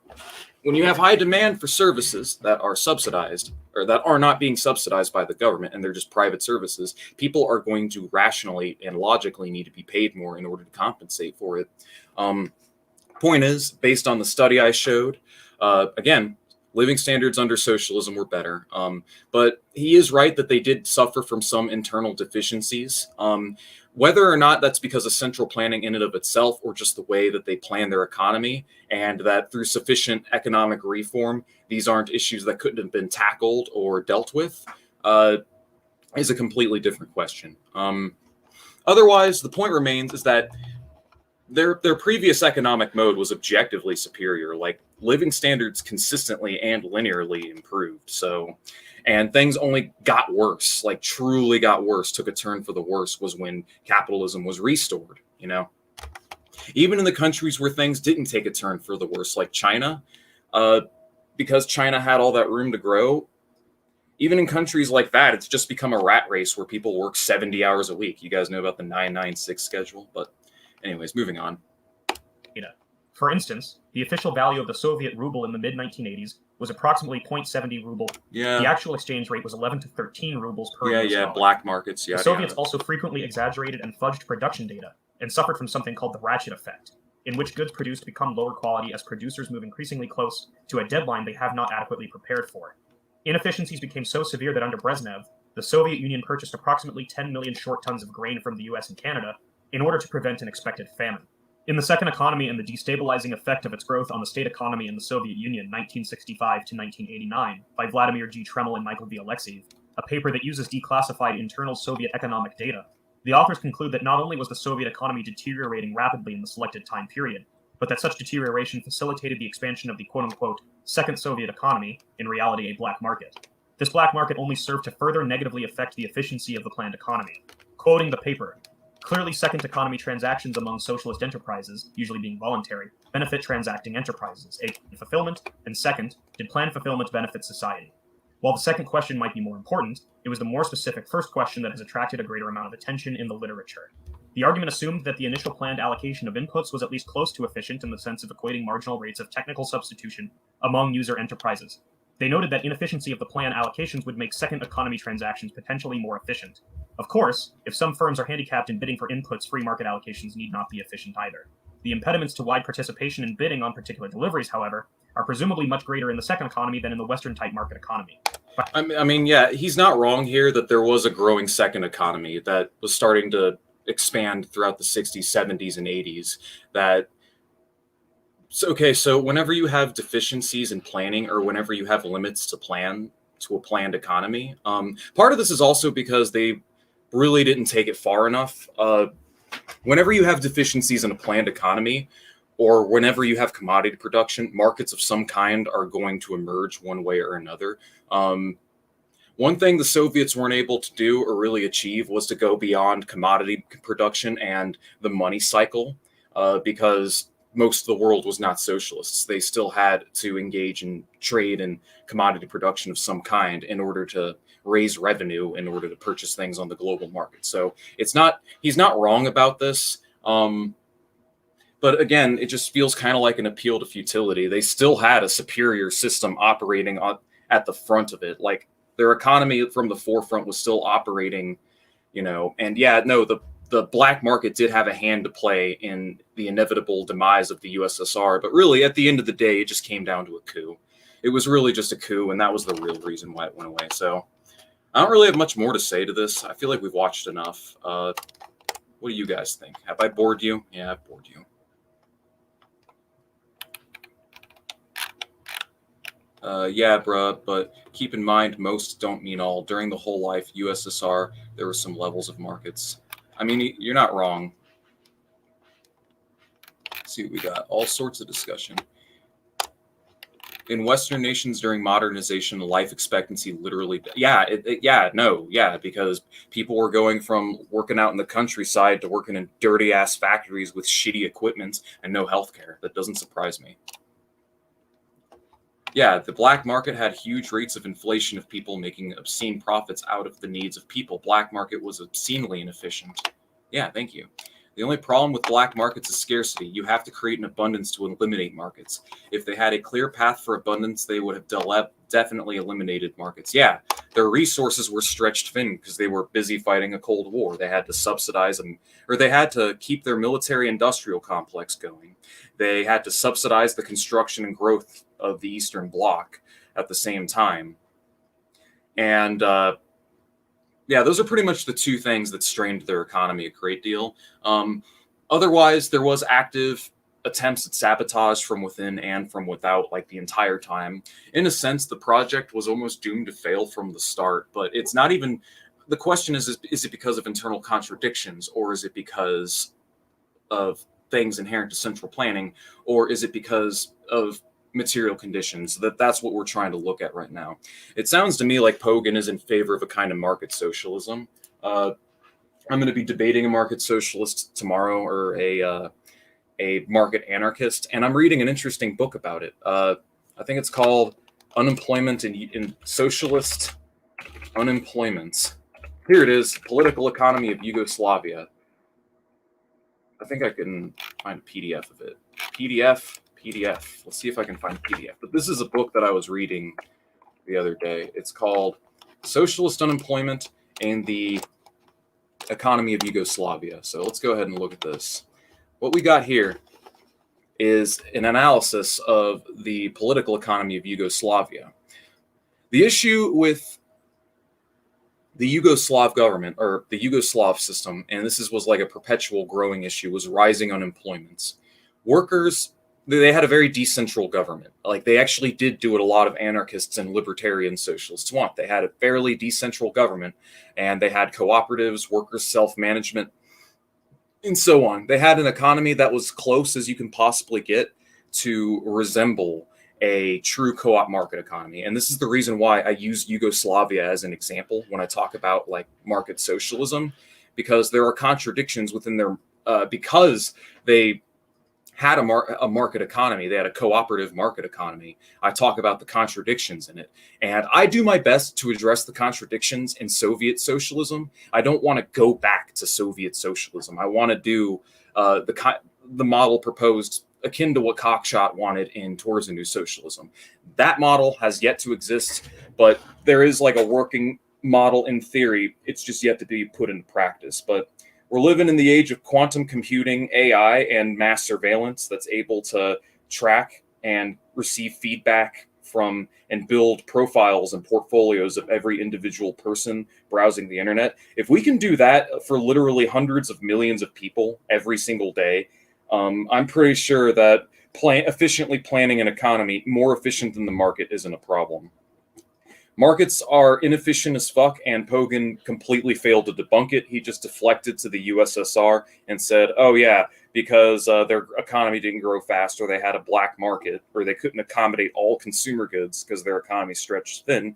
Therefore, you know, planning doesn't work. He just deflected the Soviet Union. I mean, but anyways, so let's talk a little bit about this real quick. The reason why, as far as I've read, unemployment was a perpetual issue in Yugoslavia was because workers could bargain with the government, or they had the bargaining power to pocket surplus or to put it into reinvestment, or what to do with the surplus. All right. Much of the time, they chose to pocket it. They chose to pocket it and enrich themselves, and they actively chose not to hire people and exclude from hiring people or expansion, because it would take out of their immediate wages. So we have this interesting situation where They aren't hiring anyone. They aren't putting any money into capital growth. And it's literally the co-ops. In order for the co-ops to grow, they basically have to exploit themselves. But because they didn't want to be exploited and they wanted to take the money home, because they didn't want to dedicate social surplus to capital expansion and economic growth.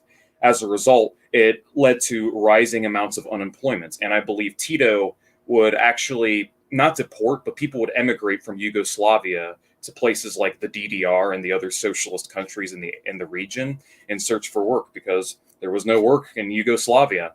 And between like the 1950s and 80s, unemployment just continued on the rise. And the issue is that in a market socialist economy, you will not be able to guarantee full employment for the aforementioned reasons, because the profit motive is still a thing. You are going to have a very hard time growing your inputs and outputs. You're going to have a very hard time raising GDP, abolishing commodity production, and going to a higher stage of communism. All right.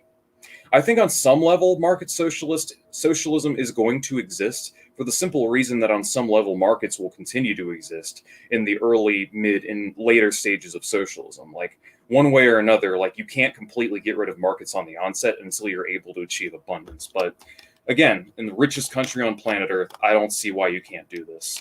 I mean, I see a big appeal to futility here. All he does is just reinforce the points that he made. He literally did the exact same fucking thing that Ubersoi did in his video to Hakim. He doesn't respond to any of the points, or he absolutely fails to. Like, seriously, all he did was just make the argument that because they didn't have perfect planning, therefore markets. Like, what the fuck is that? Anyways, back to reading comments.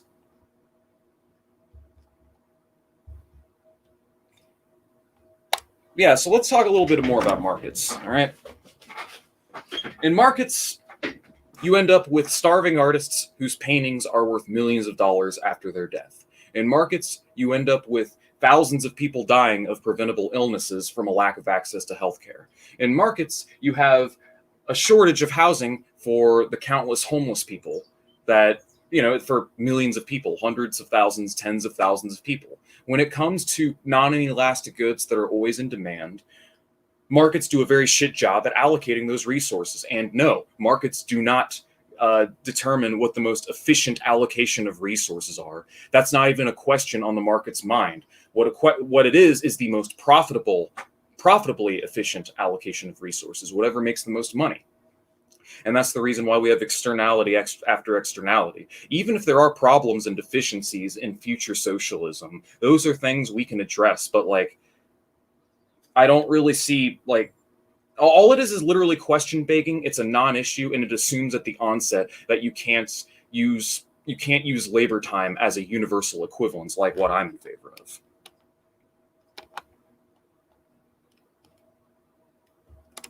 Yeah, like, people will still communicate, like, in planned economies. You still taking input from below, like, and you would just use calculus to dictate or determine what you're taking in and what you're putting out and what goes where and where goes what. Another argument that I've heard is that millions upon millions of calculations need to be done, or billions of calculations need to be done in order to determine such a thing. Well, the great news is that my i5 9600 Intel Core processor, as well as my solid state drive motherboard and video card, this beautiful machine I have right here, my computer, is more than capable of doing billions of equations per second and per minute. We can already do that. You can already do planning, economics of scale using spreadsheets and linear programming and algorithms and calculus using modern computation. Like, because when Cockshot wrote his Towards a New Socialism, it was in the mid-1990s after the fall of the USSR. Computers now are exponentially more powerful now than they were decades ago. We can fucking plan an economy. There's really no excuse.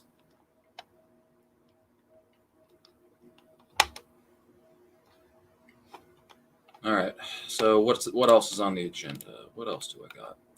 So, people have recommended me quite a few videos. I'm looking for stuff to read, stuff to talk about. Someone sent me this really weird schizo video. Sorry for the ableist terms here, but this really strange schizo video. I think it's my my top moderator.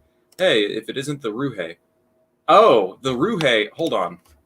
Are you here? Are you there? If you are, I'll let you on. Jason on Ruhe, come on here. Well, if Jason's there, I'll have him on. But anyways, I'm gonna go ahead and yes, notify me. Let's see. Hey, just checking up. You good for tomorrow's debate? Yes, I am, sir. I'll be good. I'll be just fine. So this is the psycho video that I was sent. While we're waiting on Jason to get back to me, the sources that someone's asking me to link the sources I'm using in the live stream, but I will do that. If you guys want me to send you all of the works cited on all the things that I'm quoting in this live stream, I'll do my best to dig up everything that I've quoted during the live stream. But just to let you know, I've displayed everything on screen as well, and Discord is harassing me. Jesus. Anyways. So, there are great lengths that people will go to not be dialectical materialists, I have been told. And this video right here is a shining example of that. Now, I am going to play it quickly, but I got to use the restroom. I have to pee. I will be right back. 1 second, guys.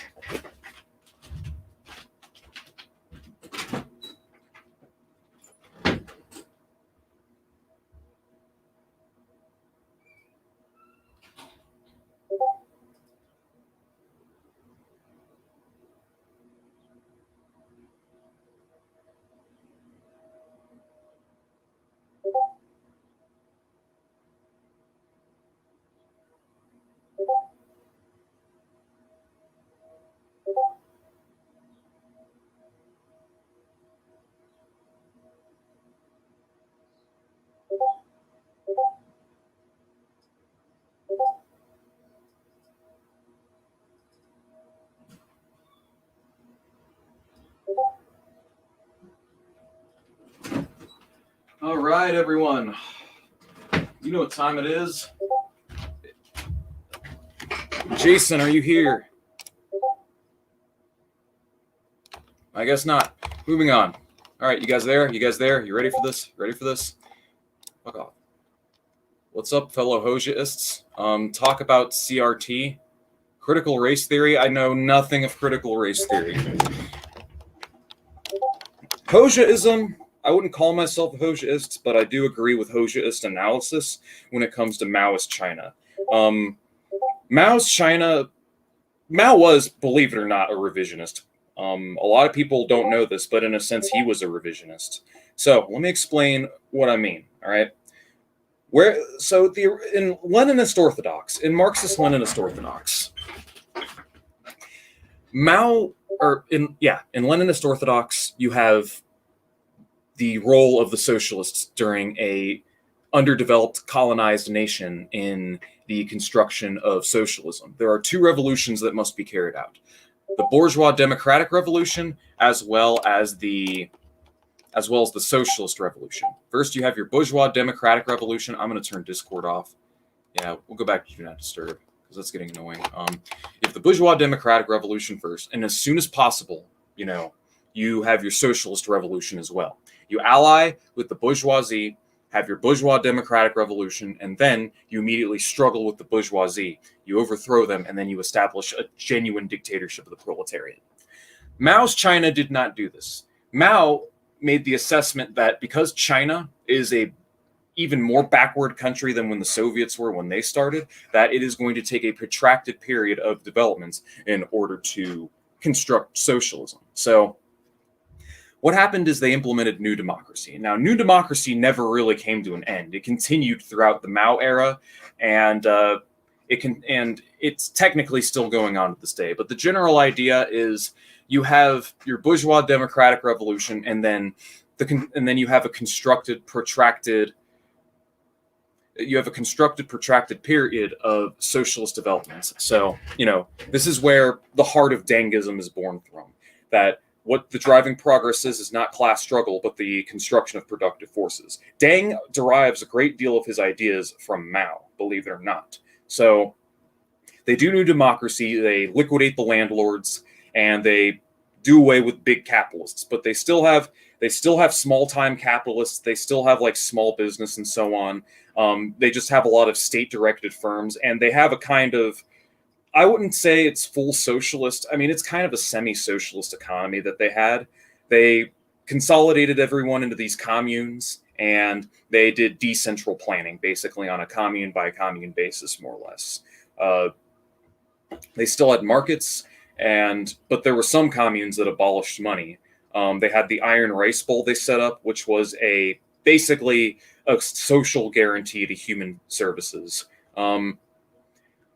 The problem, so that's really where the roots of Dengism comes from. It really comes from Maoism. Mao is the source of Deng's policies and reforms. And yeah, China did liberalize under Deng Xiaoping. And after Deng's liberalizations, they've basically been moving further and further away from socialism. I would say they were more like a social democracy under Mao, and they were closer to socialism under Mao than they were under Deng. But on the other hand, they didn't go all the way. They didn't go all the way with centralizing and building a true socialist economic model in a sense. So that's really it. They never took it as far as the Soviets did because of New Democracy and so on. So that's in that sense, Mao's the revisionist. Now let's talk about peaceful coexistence, because this is actually a point of contention. Peaceful coexistence is the ideological justification, or one of the ideological justifications for the Sino-Soviet split, one of the most damaging things to happen to the global socialist movements. And Mao accused Deng of basically being a revision, or not a Deng, but Khrushchev of being a revisionist, because Khrushchev wanted to do peaceful coexistence with the West. He didn't want to outright engage in a military struggle with them. But the roots of peaceful coexistence actually goes before Khrushchev all the way to Lenin. So I'm going to Google this. Lenin, peaceful, there we go, peaceful coexistence. Yeah, so peaceful coexistence, two diametrically opposed policies. Comments on Lenin and Stalin's policy of peaceful coexistence. It was Lenin who advanced the idea that the socialist state should pursue a policy of peaceful coexistence towards countries with a different social systems. So it didn't even start with Khrushchev. It actually started with Vladimir Lenin. And I'm going to go ahead and link the document here. You guys can copy and paste that, because it's hot. So anyways, this was one of the ideological justifications of the split, as well as so-called Khrushchevite revisionism and so on. And Khrushchev, I have my criticisms for him, but honestly, I think Mao was a very divisive and damaging leader for the world communist movement, I think. In all honesty, because near the end of his life, he was straight up, okay, so you're going to lambast the United States. You're going to lambast the Soviets for pursuing peaceful relations with the United States. And then 2 decades later, you're going to proceed to turn around and ally with the great Satan himself and side with him against the Soviets during the Cold War, because something social imperialism, something dictatorship of the German fascist type, something Soviet imperialism is worse than American imperialism. Therefore, we need to ally with the third world and first world against the second world, or whatever. But yeah. Yeah, they did. But New Democracy never technically came to an end. They still had small business. They still had some degree, of capitalist economic relations, but on a very local level. But yeah, they did nationalize their industry. But anyways. Wasn't Chinese revisionism based more on Soviet revisionism than Maoism? Chinese based itself more on Soviet revision. I mean, Chinese revisionism, the revisionism kind of started with Mao, but really it was Deng who got his ideas from Mao. But anyways, the national bourgeoisie still existed. Yeah, thank you. There's a good book about it. I read it forever ago. It's a Hoxhaist book. It's Hoxhaist analysis, and I actually agree with the Albanians with their analysis of China. So I agree with the Hoxhaists with their take on Mao. I disagree with the Hoxhaists on some of their criticisms of the USSR, but all in all, I'd say Hoxhaism. There's really no reason to call yourself a Hoxhaist. It's just another. It just seems to me like it's another way of saying that you're an anti-revisionist Marxist-Leninist, which I am. Why, yes, I am an anti-revisionist. How could you tell? Jason, have you written back to me? Well, I'm not going to wait on Jason. I'm going to go ahead and play this video. Hoxha's biggest mistake was... No, but you would need to link them to me. But anyways, Hoxha's biggest mistake was similar to one of Stalin's biggest mistakes. Hoxha tried to rely on the bureaucracy to combat the bureaucracy, something that Stalin tried to do as well, and, well, it didn't work out. Both countries ended in a coup. Anyways, let's go watch this. Someone wants me to react to this. Actually, you know what? I'm not going to. And the reason being is because this person wanted me to actually do like an edited response video to this, so I'm actually gonna wait on this. But I don't know. I'm down to do whatever you guys are. If there's anything you guys like to react to, or we can just watch some right-wing propaganda. We could do that too. But anyways, damn, there's a lot of... Damn, my Discord is busy as shit. Holy shit, based socialist Chinese workweek. All right, well, why don't we look for some right-wing propaganda? Does that sound good, guys?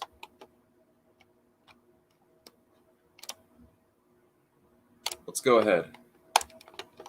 Let's do this. Oh shit, my computer froze. Oh shit, my computer froze. Oh no. Oh no. Ah shit.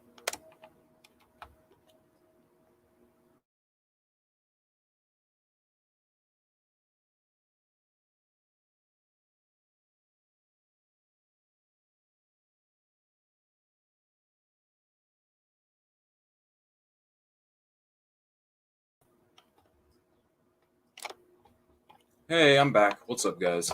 For whatever reason, my web browser decided to kick me off. So I want to finish this with one more segment. I just want to get another segment in, and yeah, what are we going to react to, guys? What do you guys want to watch? You want to watch a little Steven Crowder? You guys want to watch a little PragerU? Let's do it. Let's get a little Steven Crowder and a little PragerU in. Let's see what we got. Let's see what we got. No. What do we do about the homeless? Oh, this is going to be a good one. Thank you, Jake. Thank you very much. Let's go ahead and copy and paste you. Here we go. Are you guys ready to go to PragerU? Billionaire oligarch funded think tank that is one of the two universities where you get dumber instead of smarter. The other one being Trump University. Let's do this. All right. Here we are. Wait, is my sound on? Let me check, make sure I got my sound on. Sorry guys. Like I said, we're going to be migrating from StreamYard pretty soon. And yes, Cockshot does have a Patreon. What do we do about the homeless? This is one of the most vexing public policy problems we face. If you live in a big city, especially on the West Coast, you literally face it every day. And every day it seems to get worse. Why? Let's start with a couple facts. Doesn't this guy kind of look like Thought Slime? I see it like in his eyes and in his nose. He bears like an uncanny resemblance to Thought Slime. Yeah, just sort of like just barely. Like mainly it's in the eyes. He has kind of a resemblance to Thought Slime, just the same round face, eyes, nose, not quite. Very, very, very similar facial profile, but anyways. First, the word itself is misleading. Homelessness is not primarily a housing problem, it's a human problem. The primary drivers of homelessness are drug addiction and mental illness. You're telling me it's not because people can't afford fucking housing?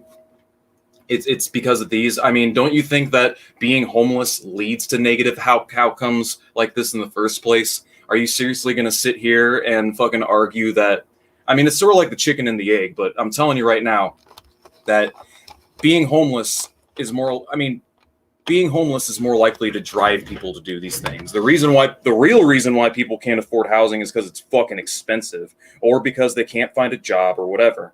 You've got, I mean, even if it is because of these two things, drug addiction and mental illness, I mean, that just goes to show our system isn't capable of respecting the drug addicted and the mentally ill. Like, we don't have a way to respect or accommodate them. Like, we could, and I mean, of course, these two things are a product of alienation. People's lives suck, or so they just give into impulsive behavior, and the system churns out people like this. There are a fuckload of drug addicts in this country. I mean, but yeah, no, I want to see PragerU's answer. What do you want to do with all the homeless, PragerU? According to data from UCLA's California Policy Lab, approximately 3/4 of people living in cars, tents, and on the streets suffer from serious mental illness, drug addiction, or both. Second, despite these conditions, the homeless actually make rational decisions about where they want to live. Not surprisingly, they move to the most permissive environment they can find. Make your city attractive for the homeless, and they'll beat a path to your doorway. The Venice Boulevard underpass on the border of Los Angeles and Culver City brings home this point. It's one of thousands of concrete structures in Los Angeles County, but there's a curious detail. The Los Angeles side is full of tents, and the Culver City side is empty. Why? Because the two cities have different public policies. Los Angeles has effectively decriminalized public camping and drug consumption, while Culver City enforces the law. This pattern, that the homeless go where the policy environment is the most permissive, can be seen up and down the West Coast. In San Francisco County, it's estimated that 30% of the homeless migrated there after becoming homeless somewhere else. So what's your answer? Just make criminalize being homeless, criminalize not having a home?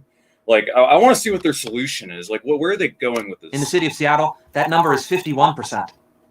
The San Francisco Chronicle estimates that hundreds of homeless individuals move to the Bay Area each year because of the perception that it is a sanctuary for people who are unwilling to participate in programs designed to get them off and keep them off a life in the streets. Wow. Okay. So yeah, victim blaming, just as I expected. It's their fault for being homeless. It's not a systematic problem. It's not a systematic problem where socioeconomic conditions push people to the point to where they can't afford a roof over their head. No, it's their fucking fault. Why don't you just get a job? Why don't you just get a job? Like, seriously, just get a house. It's your fucking fault. Yeah, I agree. I agree with PragerU. What we need to take the rationale, logical conclusion. If we're going to criminalize homelessness everywhere, then why don't we just have death squads patrolling the streets at night, just ready to fucking drive off and beat and harass and kill vagrants? I mean, oh wait, we already have that. The fucking cops, like, seriously. At first glance, this would seem to make no sense. Why would an individual with no shelter or stable source of income move to one of the most expensive cities in the country? But in the world of the homeless, it makes perfect sense. Yeah, because those cities treat them more kindly than the other parts of the United States, where they're fucking brutalized by the police and they're just harassed by the cops because I mean, some people choose to be homeless, but I kind of get the choice, you know? When you don't have to worry about thousands of dollars worth of bills every single month just to have a roof over your head, or, you know, to have a hyperinflated mortgage, it makes perfect sense. Some people would rather just not have it and go without it, you know, because, like, not having a mortgage, not having, guys, bills are fucking stressful. So I understand why some people pick that lifestyle. So again, it's a socioeconomic condition. That's because they operate under a different set of incentives than the average citizen. In a research survey of homeless migrants in Seattle, 15% said they came to access homeless services, 10% came for legal marijuana, and 16% were transients who were traveling or visiting when they decided to set up camp. But this dramatically understates the biggest draw of all, the de facto legalization of street camping, drug consumption, and property crime. As former Seattle Public Safety Advisor Scott Lindsay has shown, the city is now home to a large population of homeless, prolific offenders, people who commit property crimes to feed their addictions, but are rarely held. I love it. I fucking love accountable this. for those crimes by the criminal justice system. I love it. I love it. Their answer is just to brutalize these people. No, fuck intelligent policy or public health campaigns to get these people off the streets and get their asses cleaned off the narcotics. Nah, fuck actually doing something to directly address the problem in any meaningful way. Nah, we need to just brutalize them wherever we see and criminalize being homeless and unemployed. We just need to criminalize poverty and blame the biggest victims of the system for all of the problems caused by the system. This is quintessential bourgeois psychology. Privatize all the gains, socialize all the losses, and then blame the victims whenever they act out of line. Fucking hell, man. So, is ever-increasing homelessness our inevitable future? Actually, yes, it is. If our goal is to make life as attractive as possible for the homeless, the answer is yes. Yeah, no, so just to let you guys know, rent moratoriums expire at the end of July, and unless they keep pushing them back, you are going to see a spike in the number of homeless people very soon, because millions of people around the country are still behind on their bills, and they're going to get fucking evicted.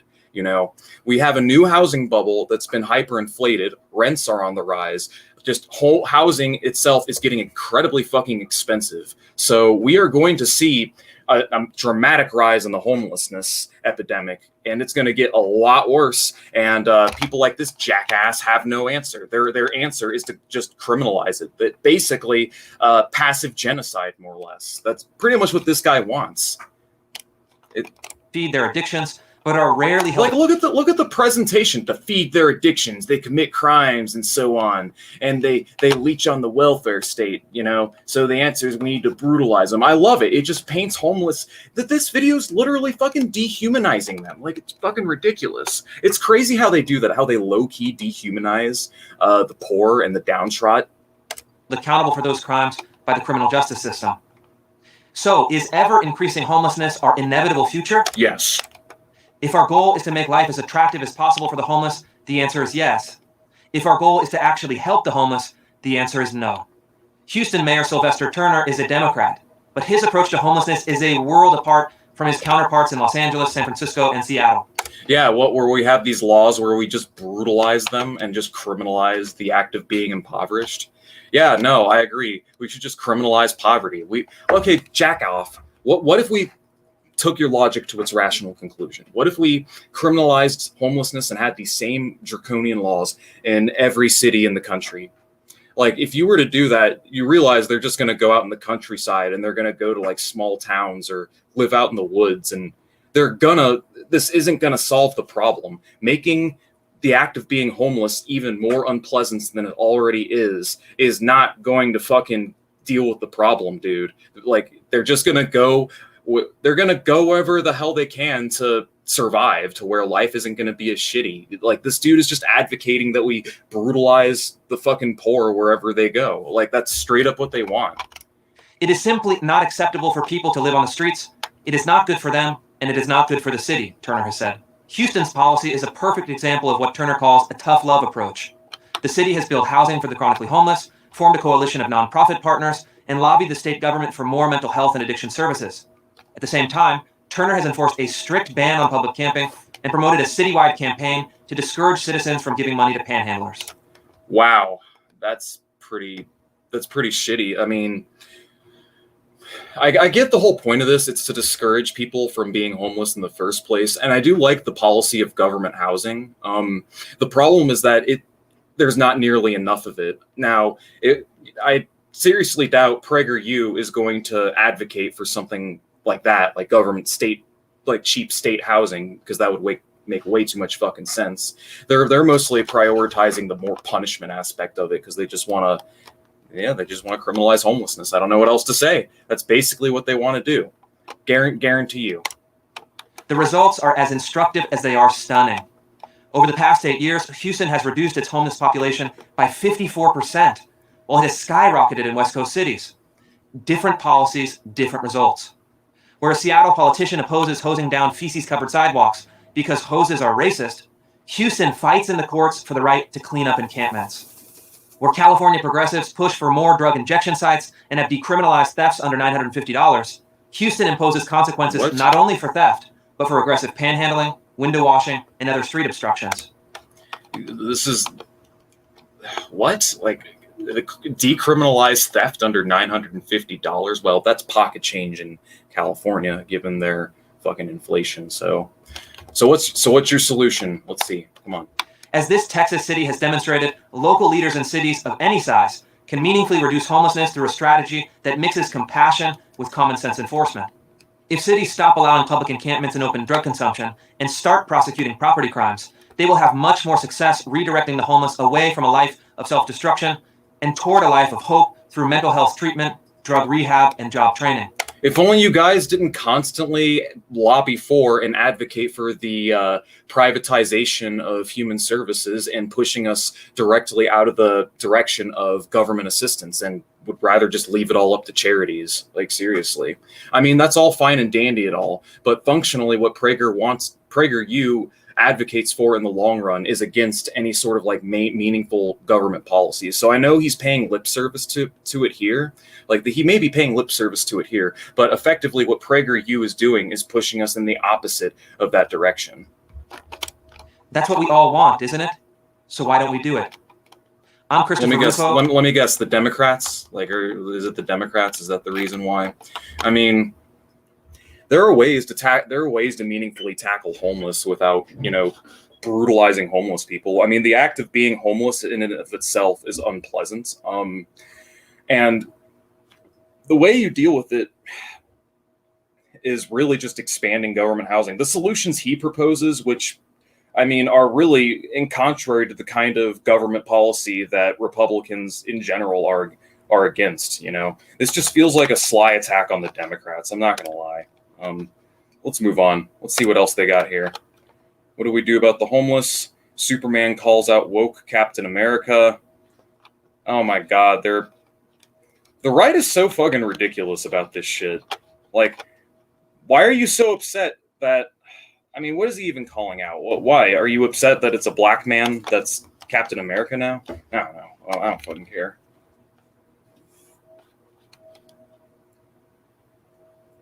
History doesn't need to be rewritten. It needs to be reread. I agree. So I'd really appreciate it if right-wingers would stop trying to do that, trying to leave out the fact that the founding fathers were slave owners, that America is a nation dropped right on top of another series of nations, or leaving out the meaningful impact the labor movement, the likes of Webb Du Bois, William Z. Foster, and the like have had on the impact on human labor or American labor policy, or the facts that we largely have the communists to thank for Franklin D. Roosevelt because of the massive amounts of pressure they placed on the U.S. government for reform. It's like everything awesome about this country has literally been done in spite of this country. Everything awesome about America has been done despite America. Politics and sports. Get politics out of sports. I don't know. Well, what's a good one, guys? Jason, did you get back to me yet? No, he didn't. The number one thing that sets me off about bread tubers is that they use collective pronouns when talking about Western. If we pull out of Afghanistan, if we let China do this or that, consciously or unconsciously associate themselves with American imperialism. Yeah, like, this is a good comment. I'm going to read it. Or unconsciously associate themselves with American imperialism and the American government in precisely the same way as conservatives do, and yet pretend as if there's something different. Who is the we in Afghanistan? It isn't the American proletariat. It's the soldiers, the mercenaries, the companies and compradors. As far as I know, there's no proletarian and socialist movement in Afghanistan. Not that there isn't a national liberation movement. The only we in Afghanistan is those who Vaush and Zanderhal and all rest claim to be enemies, but when in real change becomes a possibility, they become social fascists. They are socialists in words, fascists in deeds. I'd say more social imperialist, but yeah, they basically want to keep the big dick evil empire going because, I mean, it's class interest. It's in their material interest to do so, but let's go around. Taking on Woke Incorporated. Okay. Watergate. React to Reagan Berlin Wall cartoon.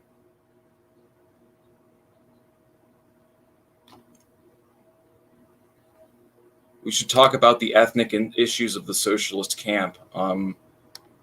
I mean, I'm sure they were there. I just don't want to talk about the ethnic issues. I want to talk about PragerU.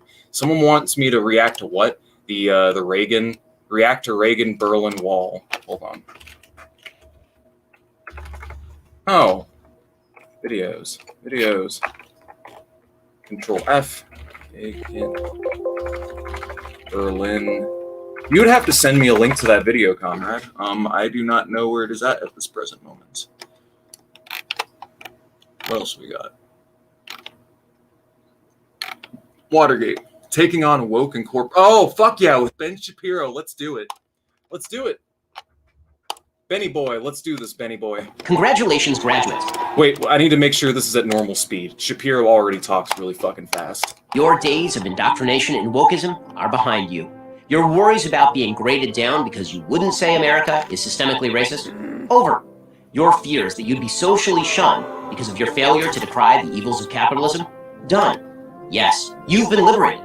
Next up, the real world. Bull fucking shit, dude. In universities, it's packed full of libs, like literally right-wing college professors. Like in my econ class and in the other econ classes that I've seen and that I've taken, like it's overwhelmingly the study of econ is co-opted by right-wingers. It is fully and 100% fully co-opted by right-wing intelligentsia. And yeah, no, it is true.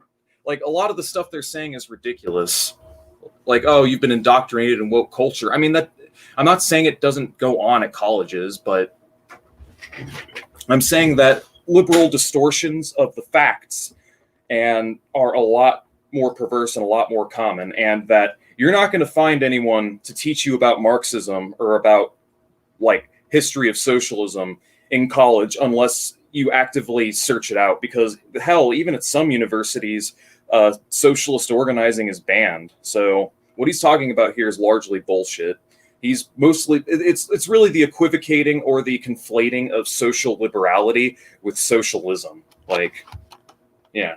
Merit is rewarded, diversity of opinion is welcomed, and the free and open exchange of ideas is celebrated. No, not in the job place. Like, not on the job. Are you kidding me? Like, if your efforts to say unionize or talking about socialism get catch wind by the wrong manager or the wrong people at your job, then life can become very difficult for you there. I worked at Advix. I used to work for Advix Manufacturing, and literally all their management, I felt like one of the reasons why they didn't want to hire me is because they basically figured out I was socialist. I mean, that's a big one. Like, at jobs like that, where everyone's so tightly knit, favoritism does have a role to play, because there was a kid there who was my age, didn't even have a degree in engineering, and he had the job. But me, studying this maintenance for years, I don't get the job. So I really don't know what he's talking about. Like, Just kidding. The truth is, many of you are about to move from the ivory tower of the authoritarian left to, well, probably the glass and steel tower of the authoritarian left. Wow. Wow, that is so unbelievably. Oh man. I think I just lost a few brain cells. Today's business behemoths have also become bastions of woke thought. Terrified of discrimination lawsuits and all the time, money, and bad PR, they bend to every woke diktat that blows through their HR departments. Yeah, it's called PR. Nowadays, social conservatism, your brand of thought, is on its way out the door. And day by day, month by month, year by year, social liberalism or social liberality and the emancipation and more favorable treatments of historically repressed race, gender, ethnic, and religious minorities is on its way out the door. That way is gone. Speaking of which, this kind of reminds me of Abby Shapiro and Laura Southern, who are both single young women who are enjoying their 20s as single young women in their sex lives and so on, basically starting their channels to tell women, to actively pressure women to go back to patriarchal relations, where they go back to the kitchen basically, and that women should only have a side gig or as a job as basically being the second to the man in the house. Like, they're just straight up advocating for patriarchy, and they don't even fucking practice what they preach themselves. So Why don't you do it? You want to go back to patriarchal relations? Why don't you two fucking practice traditionalism, you know? But anyways, back to Benny Boy here. Corporations spend millions on useless diversity compliance officers whose sole purpose is to insulate them from an ever-expanding list of discrimination claims, but most especially racism. That's why within the first few days on the job, you will likely be subjected to an orientation taught by a devotee of Ibram X. Kendi or Robin DiAngelo. During a day-long struggle session, this anti-racist consultant will inform you that if you're white, you must become less white. And if you're a person of color, a POC, you are a victim. I just love how blatantly I love just how blatant the propaganda is. In the last video, they were talking about criminalizing homelessness and just conveniently saying underwinded that the Texas governor that implemented those policies also actively raised policies and campaigns to combat homelessness. And in this video, they're just saying, oh, well, corporations will tell you that you're the victim if you're black, and that, you know, if you're white, you're a victimizer. Like, no, they fucking won't. Corporations cater to their squeakiest customers, and the authoritarian left is nothing if not squeaky. It threatens boycotts and company-destroying publicity if businesses refuse to comply with its demands. What's the matter? You can't handle the end of discrimination and sexual harassment and so on. Even then, companies are really shit when it comes to that sort of stuff. Discrimination goes on all the time. So, like, especially with like sexual harassment, I mean, it is like a proven case where like a man in a position of power and authority is going to wield it so that he can basically get sexual favors from women underneath him. You know, are you telling me that you don't want companies to actively fight that sort of thing? Are you telling me you don't think it's a good thing companies are actively like devoting resources into fighting racism? I mean, they're really not.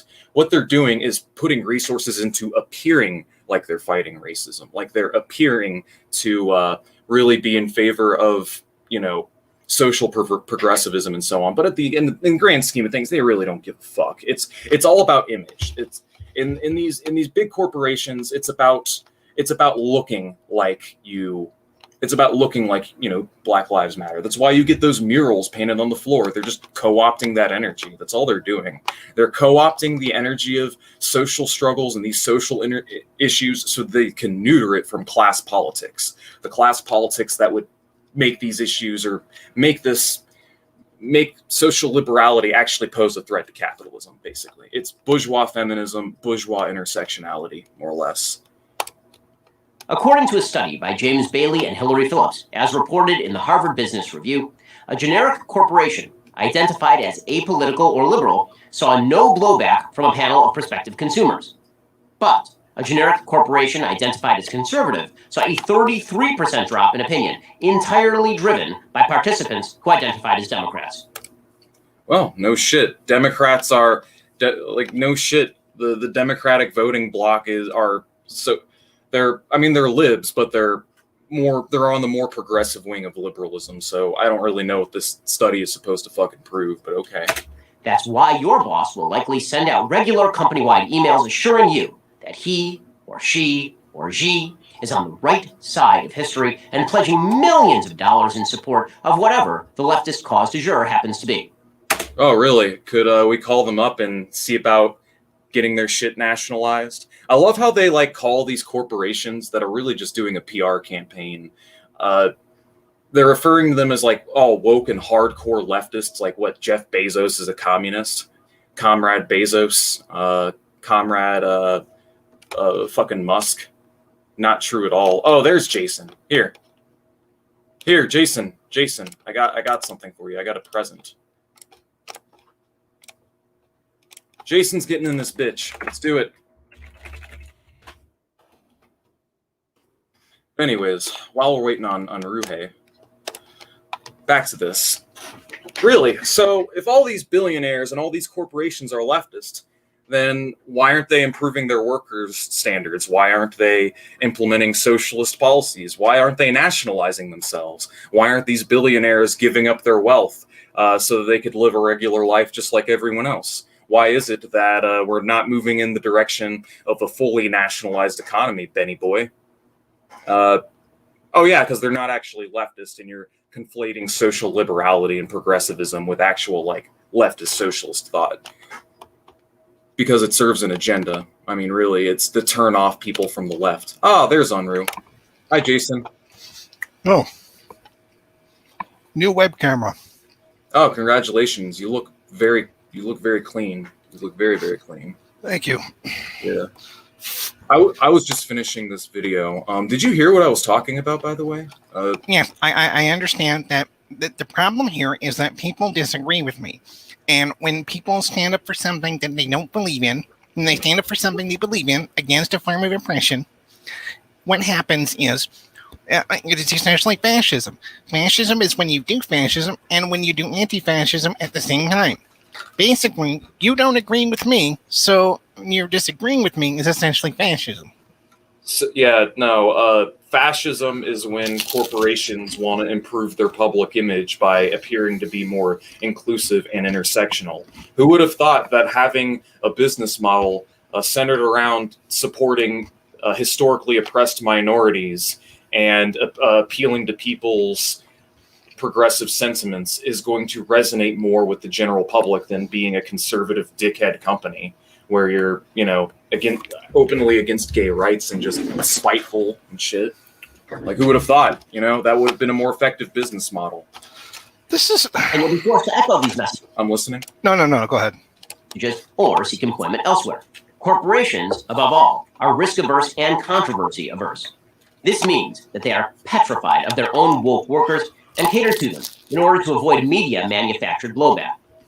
While apolitical staffers and conservatives may constitute the majority of employees at any company, the corporate heads are driven by fear of a vocal ideological minority, which is why if you offend one of your fellow employees on a message board by suggesting that there are non-sexist reasons why men outnumber women in STEM jobs, you'll be summarily fired. Just ask James Damore of Google. Conservatives used to believe that what happened in college stayed in college. This was a colossal mistake. Slowly but surely, college radicals have renormalized America's institutions. Wait, what? What renormalized America's institutions? What does that even mean? Yeah, like really. And about America's normal is now normal. Apparently, yeah. Okay. And so, I mean, if it's true that one guy got fired for stating that, then yeah, that's bullshit. I don't know the case for that, but I don't know. All he's doing, the whole point of this video is really just to reaffirm the right-wing victim complex that they have like this persecution complex because their backward-ass ideology and beliefs are on their way out the door and the culture's abandoning them, basically. Then they have this huge victim complex. I mean, even though their ideas are still very widespread, they're just in decline. Like conservatism across the country is in decline. It's on its way out. And they see this and they don't like the trends and they're just stomping their feet like little children. And, Mr. Facts don't care about your feelings and they're just super offended and upset about it. Yeah, Facts don't care about his feelings either. Yeah, it's funny to me that these people will sit here and basically accuse the left of virtue signaling and cancel culture and so on. But that's like all they fucking do. Like they do the exact same thing. Like every time like some athlete doesn't stand for the pledge. Like what's the name of that lady recently? Gwen who? Hold on. Gwen Berry. Yeah, Gwen Berry. This lady, she didn't stand for the pledge. Instead, she faced away from it. And she received a fuckload of backlash from a bunch of conservatives on the internet that basically wanted her taken off the Olympics and came. So that's cancel culture. That's an example of what I'm talking about. And other examples like include the virtue signaling as well. Like they'll say facts don't care about your feelings, showing that I am a very rational and logical, pragmatic person. Or they're like, that's not an argument. Like these are examples of right-wing virtue signaling. Or how about the identity politics? They appeal to the the white conservative identity politics, the idea that white males or white conservatives are victims. It's just feeding into the victim complex, We are victims. Didn't you get the memo? Yeah. They're upset because they're no longer the social cohesion surrounding the straight, white, cisgendered male that existed around the 60s and 70s, where he was top dog, is now over. Those days are gone, and you don't just get an automatic pass to succeed in life for falling in that demographic. But then again, we're in a position where most people aren't succeeding in life, no matter what demographic you fall in, because fundamentally, this system is a zero-sum game. Let's talk about how. Author Nassim Nicholas Taleb discusses the process of renormalization in his book, Skin in the Game. Let's say you have a family of 4, including one daughter who only eats vegan. Mom now has a choice. She can cook 2 meals, one for the non-vegan family members and one for her daughter, or she can cook 1 meal with only vegan ingredients. She decides to cook only 1 meal. This is renormalization of the family unit, which has converted from majority non-vegan to vegan. Now, says Taleb, have the family attend a barbecue with 3 other families. The host has to make the same choice Mom did, make 1 meal or make 2. This process of renormalization, the new normal, continues until broader and broader numbers have been moved by This one. is literally a slippery slope, though. Like, this doesn't... Yeah, like the slippery slope fallacy. All Yeah. you need to do is just, this isn't a real thing. Yeah, The like, vegan kid just gets a different option. They just leave the meat off the plate and give them more of whatever's there. yeah, you give them a veggie burger. Like, I don't know what grill nowadays no grill out that doesn't include veggie burgers. So I don't know what Okay, first of all, the idea that there's a big barbecue with a bunch of families and then nobody serves meat because one person is a vegetarian, especially a kid, that doesn't happen. Oh yeah, no. So his example here is just fallacious. Let's say I made up some complaint bullshit, and then that bullshit was added to a slippery slope fallacy. Then what do you have? Checkmate, liberals. All right. Yeah, exactly. Because this girl's vegan, that's gonna make the whole barbecue vegan, and that's bad. Ah. Like, I think he's equating this with how we're normalizing not treating social minorities like shit anymore. Like, what you mean? What do you mean that corporations are being more sensitive and accommodating to people's feelings on social issues? Well, yeah, no fucking shit. That model sells better. Like, nobody's about your conservative garbage anymore, Benny boy. Get the fuck over it. Person. The same holds true in corporations. All it takes, according to physicist Serge Gallum, is a tipping point. A certain percentage of the population joining an inflexible movement and demanding change from a less than motivated majority. Gallum puts that number at approximately 20%.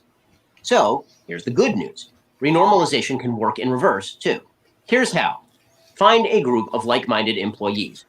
Make demands that a majority of employees agree with. Be inflexible and be loud. Band together to resist the intrusions of the radical left. Whoa. I agree. Whoa, that sounds like a union, Ben. That sounds like communism. Yeah, exactly. I actually unironically think this is good advice. Yes, workers, band together, organize, and find common demands that you can get from your bosses. Great idea, Benny boy. Great idea. Donald McNeil of the New York Times lost his job because he used the N-word in describing why not to use the N-word. 150 woke staffers at the Times complained to the editors and got him canned. But there are 1,200 employees at the Times. What if even 200 of those employees had pushed back? You can lead the pushback. In fact... Okay, so we're talking about including the N-word. I mean, as far as I can tell in the New York Times, there's virtually no profanity in any of their articles anyways.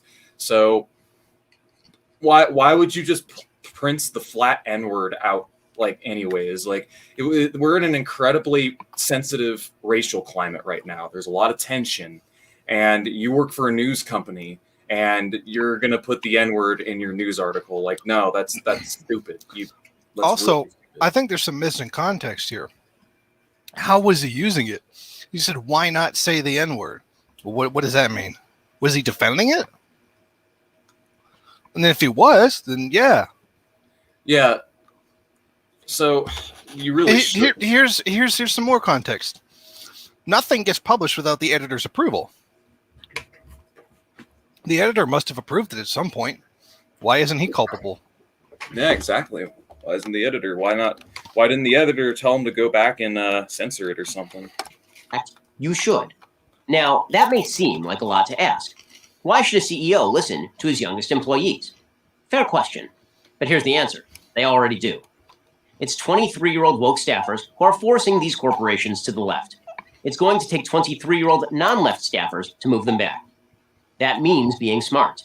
It means not making dumb mistakes on social media. I love it. He's equating. He's like low key equating being like socially progressive with being dumb, and being conservative as being smart. Like, oh yeah, I'm politically correct. Facts don't care about your feelings. Yada yada. You know.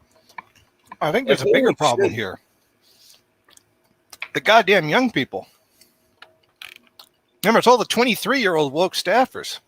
Not the older, more mature, evolved, and smarter older people, because old means right. Oh, my lord. Well, this was a very dumb piece of propaganda. I mean, that's all PragerU is. Oil oligarch-fueled propaganda network. Oh, yeah, no, this is it. Olympic athlete protests the American flag. I rest my case. I was just talking about this. Dude, Dead on.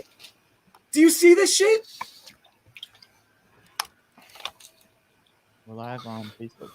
All right. I love it. And they even got a token black lady so that they can give their stupid conservative bullshit more credibility. Because it's a black person advocating it, that means it's not racist, you know? I love it. Power through it. So our first story of the day is this article out of the Daily Wire. I feel like it was a setup. Olympic hammer throwers turned away from American flag during national anthem. If you see this picture here, you see two proud Olympic women, you know, putting their hands on their hearts for the national anthem. And then you see a young Gwen Berry here, who is, again, an Olympic hammer thrower. She's gone through sort of the trial period for getting into the Tokyo Olympics. She did pass. She placed in the top 3 and will be going on to the Tokyo Olympics. But while these athletes were standing on the podium, the national anthem began to play. And I think from... Hold on. I got to do one thing.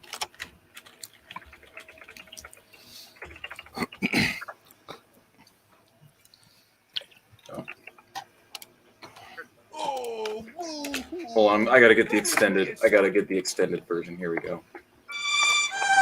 Most of us is a great thing. I'm sure we wouldn't be offended by that. Gwen Berry was very offended by it. She said, and I quote, "I feel like it was a setup," Berry said with a burst of laughter. "I feel like they did that on purpose, and I was pissed, to be honest. I was thinking about what I should do. Eventually, I just stayed there and just swayed. I put my shirt over my head. It was real disrespectful. I know they did that on purpose, but it'll be all right." Wait, what did they do on purpose? What? Why would your immediate reaction to the national anthem be thinking that you were in a setup and that people were doing that to you on purpose? Because apparently she had made it clear that she did not want to participate in the national anthem and felt surprised that she had to, which shouldn't come as a shock if you're an Olympic athlete. I'll save the music for when they start crying about it. You should be prepared for the national anthem to play after your performance. I like that product placement. Somebody who has been supported by our country, has gotten fame through our country, and is... Hold on. There we go. Been able to go to the highest height of really athleticism in America is competing in the Olympics, yet does not want to stand there and be proud of the country of which she came from and is representing. And you know what just came to my mind is the contrast between this instance and what Jesse Owens did in Berlin in what was it, the 1932 or 36 Olympics or whatever it was, where he won all these gold medals in front of the actual racists and actually achieved something for equality, did something great on behalf of America. But he actually, I love that product placement in there. Oh yeah, Coca-Cola, Goya, Uncle Ben's. I love how... And Dennis Prager's eyes at the bottom. Yeah. Is that Dennis Prager body pillow? It looks like it. It looks like a plush... yeah, it looks like a body pillow.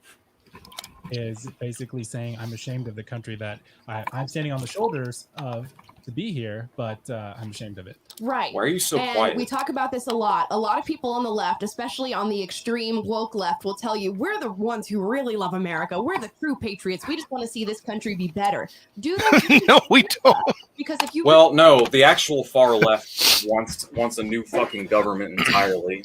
I'm pretty sure neither you or I have, well, I mean, I guess I can't say that, but I'm pretty sure you've never said, I'm a patriot, I'm the real American.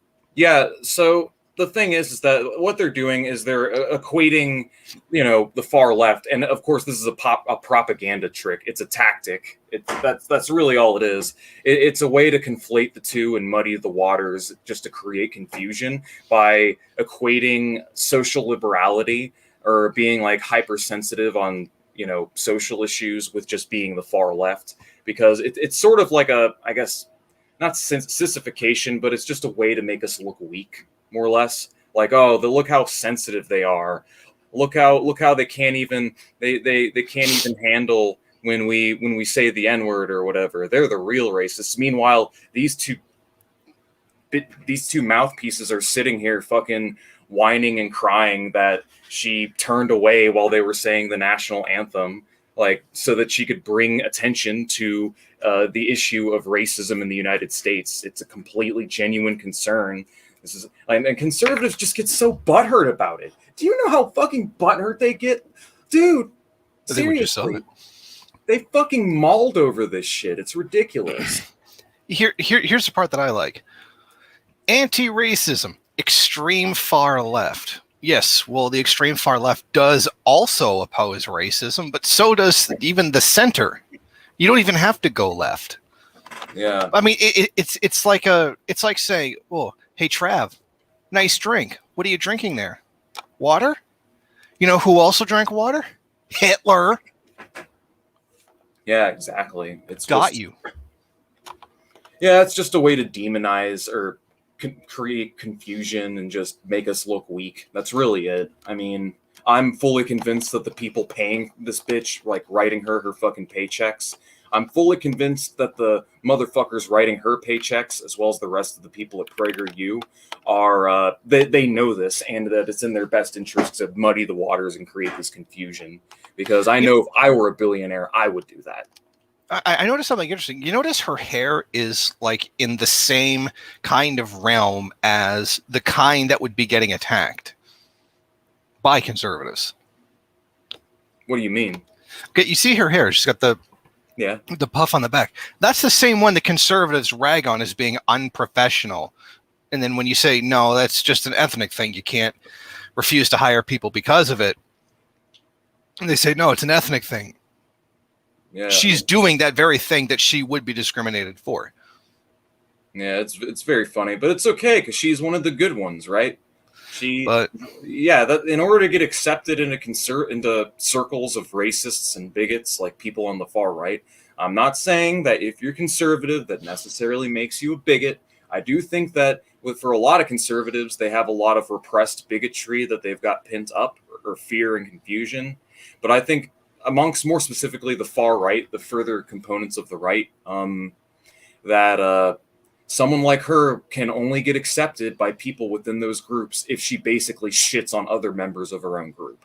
Like by virtue of just, shitting on black people and shitting on, like they love that shit. They lap it down because it in their minds, it validates their own prejudice. Like if they see a Blair White talking shit about trans people, or they see Candace Owens talking shit about black people, they like that shit because it makes them feel like their ideas aren't really like backwards and racist. It makes it vindicated and valid, Yeah, we can also see the same thing with Milo Yiannopoulos before he converted to straight. And it's the same thing with black cops. Yeah, he started a gay conversion camp, apparently. Yeah, so it's like the same thing with black cops. Like black cops will be worse on black people than white cops will be, just to prove they're not one of them. Yeah, they get just to prove a point, show that they're one of the good ones. Really loved America, hearing the national anthem and seeing your flag and standing in front of it in a position of true pride and power as an Olympian would be an amazing experience for you. But Bailey does not want to do that. And she goes on to put a t-shirt over her head. And I'll see if I can pull up a picture of what this t-shirt said on it.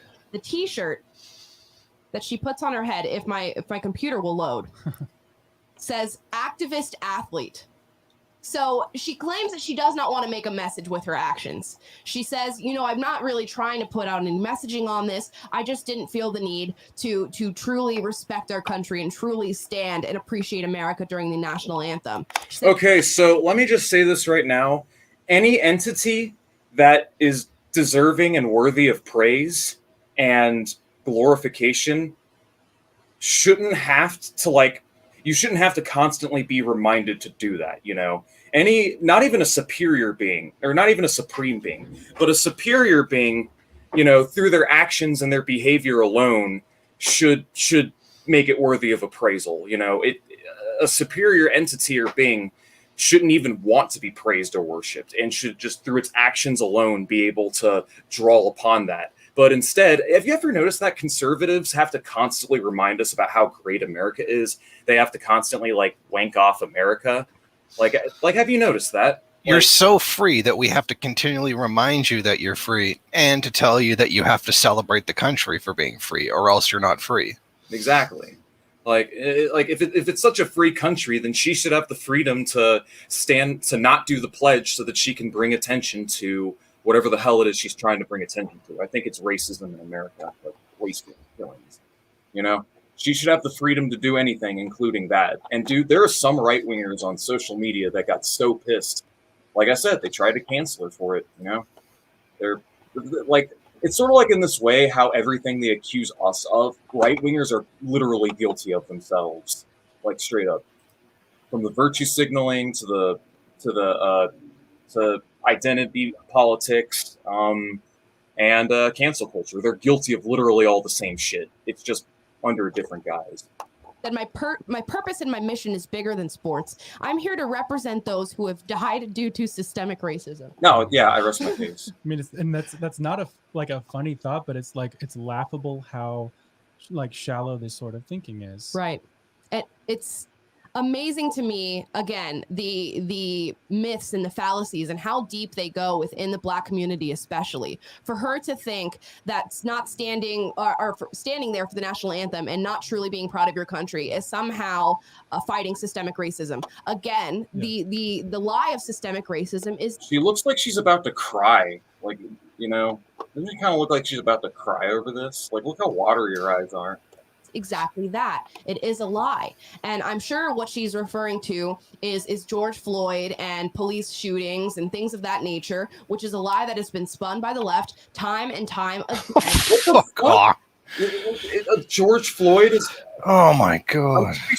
George Floyd's murder, I'm pretty sure there's a 9-minute video of him being choked to death. No, it was spun by the left. The left spun it into a bad thing. Oh, right. Or into a major issue, or whatever it was she was trying to claim by saying that.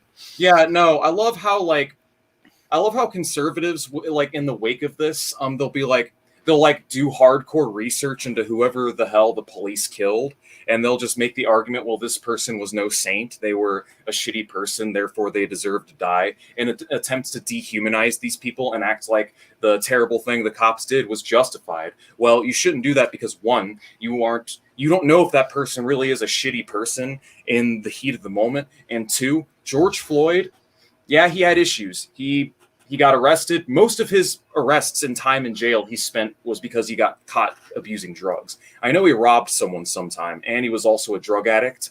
And they want to use the fact that he was a troubled, drug-addicted man. And, okay, so because he was a troubled, drug-addicted man, that warranted a public execution? That's the point. The police aren't there to be judge, jury, and executioner. This is not fucking Judge Dredd. Yeah, no, and they do this specifically with the intent to dehumanize the victims. That's all they're trying to do, because conservatives, I mean, think about what they're trying to conserve. Conservatism really is such a disgusting ideology in my eyes. But rather than push forward to a better future, rather than actually taking a scientific look at the problems and what the root causes are and actually wanting to do something to change them, it's literally just no, we've talked about this with you in the past. Oh, want to implement public health care to solve the problem of people dying of preventable illnesses in the richest country on earth? No. Want to solve the homelessness crisis by, giving people government housing and having programs to deal with it? They're like, no. Want to deal with all the college debt? How about we have free college? They're like, no. Like literally every reasonable, rational solution that you could put into place to solve all of these social woes and problems, they're just like, no. They don't have any answers. It's literally just, I like things the way they are because I feel like it. It's literally, it's so anti-intellectual, and not to mention anti-politics. There's an element of anti-politics that also goes into conservatism as well, and we can get into that. Okay. Here's a point that I want to make. You say that, look at this problem, X problem, healthcare, homelessness, etc. Is this a problem? Yes. Here's a plan to do something. No. But you agree it's a problem? Yes. Do you want to do something about it? Yes. Okay, here's a plan. No. So basically what they're saying is that it's all right for it to happen. Well, their solution is literally more, oftentimes it's more of what caused the problem in the first place half the time.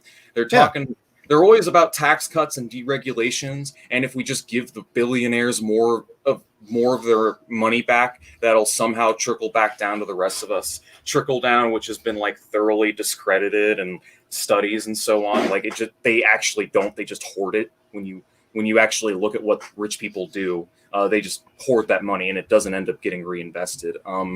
But it's just very funny to me. But yeah, there is an angle of anti-politics to this as well, if you think about it. They're like, why are things changing? Why do we have to have all this struggle, or why do we have to have all this fighting and so on? I just want to grill. Or they're like, I think things are fine the way they are because I feel like it. And so on. There really is an angle of anti-politics. It's anti-political, anti-intellectual politics personified into a very dumb political position. Let me rephrase what I said. Okay, so it's okay. There is a problem of a lack of healthcare and people are dying. Okay, let's provide healthcare. No, because that restricts freedom. Okay, you agree it's a problem? Yes. Okay, how do you want to solve it? The same thing that's causing the problem to begin with. Okay, so if we create more of the same thing that's causing the problem and the problem continues, then what? Well, that's just what the free market said. Yeah. So yes, you are okay with it happening and you don't see it as a problem. Yeah, so I mean, I have nothing to contribute. I agree. They bring up some other stuff, but I love this. Look at the this live stream. Look what they're bringing up. Ollie London transracial, Supreme Court transgender appeal, naked man allowed in women's day spa, and black dancer TikTok strike. Notice how it's all like related to race and gender related shit. Like, this is the caliber of social commentary that these people are capable of giving. These are the very same people that talk about how they hate identity politics. And what are they doing right now? That's literally all this is, from start to finish, is just right-wing identity politics. Shitty TikTokers went on strike. Who cares? Yeah, I don't know. I have no more commentary just because I know how vapid and ignorant it's going to be. So I'm going to go ahead and close this. So with that being said, Jason, how are you doing? I'm okay. It was better before I heard Breg or you speak. Yeah, seriously. You got a cigar going, man? Yep. Oh, it's one of the freedoms we still have left. I always love that argument. You claim to be all about, you claim to hate capitalism, and yet you eat a cigar or smoke a cigar made by capitalism. That's funny because I could have sworn this came out of Cuba. That'd be based as hell if it did. Cuban cigar. That's what I say. You smoking the part of capitalism. Actually, my cigar came from Cuba. Oh, that's right. You're mad because you can't get them. Yeah, unironically, yeah, but it's probably a good thing because cigars are bad for your health, and I can't be caught smoking those all the time. Yeah, capitalism ain't good for your health. I look at it this way. There are three things that with any man you never mess with. You don't mess with his money, you don't mess with his woman, and you don't mess with his car. You can agree, right? Right. I don't have any of those things. Can I have a fucking cigar? So can I have that? So I got something for us. I'm on my bread and butter right now. So apparently Vaush had a debate recently. Oh yeah, I saw that. You saw it. We don't need to watch the whole thing. I just want to watch the best part. Oh, it was so bad. No, get up and leave. Get up and leave. There's no. I'm gonna go ahead and full screen this. Let's go ahead and full screen it. You had some commentary on Vaush, but yeah, let's go ahead and return to this again. Apparently, he had a debate recently. You heard about the supposed rage quit. I don't want to watch the whole debate, but I am down to jump around it. Oh yeah, apparently, like in his debate, he literally had fucking he literally had the TYT experts and news pundits like basically eavesdrop information to him to fucking help him debate that one guy. Like, and it's like reviewed right here. Hold on, I'm looking for it. Let's see. Oh, here we go. I guess he is attracted to following arguing with alt-right. Where's the debate? He started the debate by gaslighting and ad hominem. Like he said, oh, something, Holocaust deniers and conspiracy theorists. So he literally just started by Holocaust baiting and gaslighting the fucking guy. I believe it. So I'm going to go and play this video because I think I just want to see the good part. I don't really care to listen to the debate. Is alleging that, yes, like you just said. Can you hear this fine, by the way? A little bit of an echo. So I'm glad you've been able to understand that now. And you asked who peer reviewed this. I told you. I can't wait. We can't keep doing this conversation if you literally can't answer questions. I've never been able to debunk his claims with public investigations or reports. Wait, so do you believe in crisis actors? I don't believe that. You said the people who died, I'm alleging, are crisis actors. Wait, I've never I just sent you a video. There are people scrambling and freaking out, and you can see a gas canister. They are acting the way you'd expect them to if their house just got hit by a chlorine gas canister. Is this video faked? Did somebody run in there, plant the gas canister on the roof, and then get the camera ready and have a bunch of people freak out, and then later people in this video were found as corpses? Is that, like, the thing that happened? So the white helmets who are running around. This is not white. No. You're thinking like, what do I pivot to? This isn't white helmets. Construing a false narrative. This isn't white helmets. This isn't white helmets. I know you keep wanting to pivot to that because you have like prepared talking points, but this is not white helmets. Gosh, let's just go point by point here. If oh you my believe, god! If you believe, and I'm not saying you do, but let's say you believed Ian Henderson's report that what? Oh wait. If we're at the point now where you're so obviously aware that you've been blown the fuck out that you will literally not participate in a conversation that we are having, then we might. He is participating. You said point by point. More attention than you deserve. I know you were desperate to get my attention. If we're literally at this point now. Ian Henderson's report said that it was more likely that the crater had been made by an explosion. Okay, I think we're at that point. All right. Have fun, my dude. Talking to you is identical to talking with a neo-Nazi. There's literally no difference between you people. All right, I left. I can't. Once we reach the point where they're literally not participating in a Okay, cool. He was answering you, you fucking asshole. Oh yeah, no. So what's the context? Apparently, is Vaush saying that it's true that the gas attack was real, like that the gas attack in Syria, like Assad really did use chemical weapons? That's what he's trying to say. And when the guy's trying to explain how they perpetrated it. Like, I mean, for example, Swedish Doctors for Human Rights looked at the medical care that they were giving the victims of the gas, the so-called gas inhalation. They stabbed a baby in the heart with a syringe, and the doctor said, had the baby actually been alive, that would have killed it. I'm actually looking for, like, the full stream. Apparently he unlisted it. Yeah, like, apparently Vaush unlisted the stream with that debate. So yeah, let's see. Of course he unlisted it. He did the same thing for you. No, my debate's up. He segmented my debate. So, I mean, I wish it helped my analytics more because that debate actually did very well. But yeah, here's the stream right here. Found it.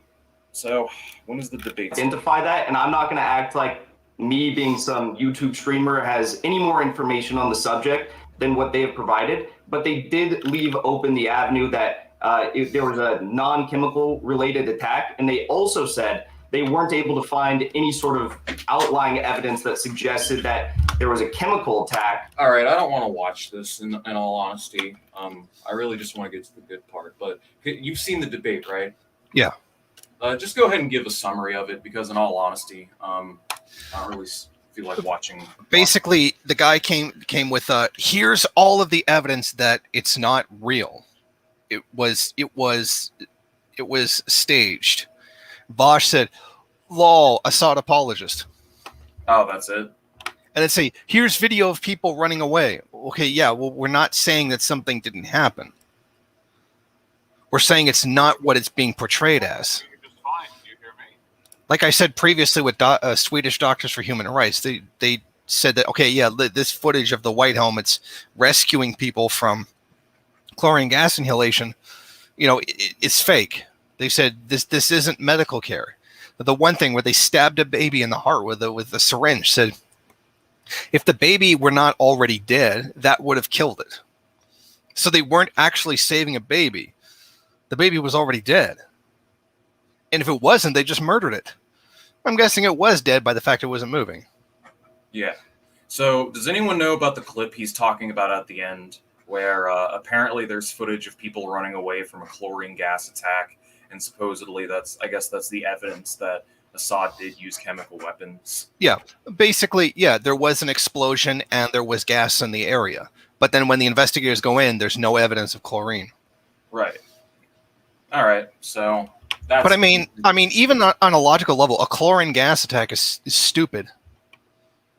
It's fucking stupid. It's not effective. It's like you can go mix a certain two chemicals together. I don't know if I'm going to break YouTube terms of service by saying how to make it. Mustard gas. You can just Google it. I'm just saying I don't want to say it on the stream. It costs next to nothing to make, and it would do a fuckload more damage than this. Like, it doesn't even make any sense. Yeah. I don't know, man. At this point, it's very interesting to me, like, how someone like a Vaush started off as, like, somewhat reasonable in the early days of his YouTube career, but as he's gotten bigger and bigger, he's just become more and more like... He sounds more and more like a TYT pundit than he does like an actual leftist now. Now, I know you don't agree, but I swear, COINTELPRO completely. I mean, it's possible. The fact that he has a criminology degree, which is the main degree that you need to pursue in order to be a federal agent, is suspect on its own. But I don't think that's enough to really like confirm it for certain. Honestly, there are people out there. He just seems like a highly dogmatic person, like the kind of person who, once they take a position, will double down to the bitter end, to the point to where they're going to use debate tactics to like stay behind that position. Yeah, but he just rigidly adheres to a pro State Department line just so well. And Yeah. I had this, I don't know if you saw my video the other day about the White House statement on fighting domestic terrorism. Yeah, I think I have. I think I watched the video. Oh, that he fits into that so perfectly. Oh shit, really? Yeah, like dead on. No pride in imperialism, no pride in genocide. Vaush destroyed by Hinkle. Oh, you just uploaded that shit. Well, yeah. I'm just saying, check that out. Yeah, I probably should have watched that debate before I made the stream in retrospect. That way, Well, I did, so don't worry about it. Yeah, well, you did, so that works. Yeah, but I don't know.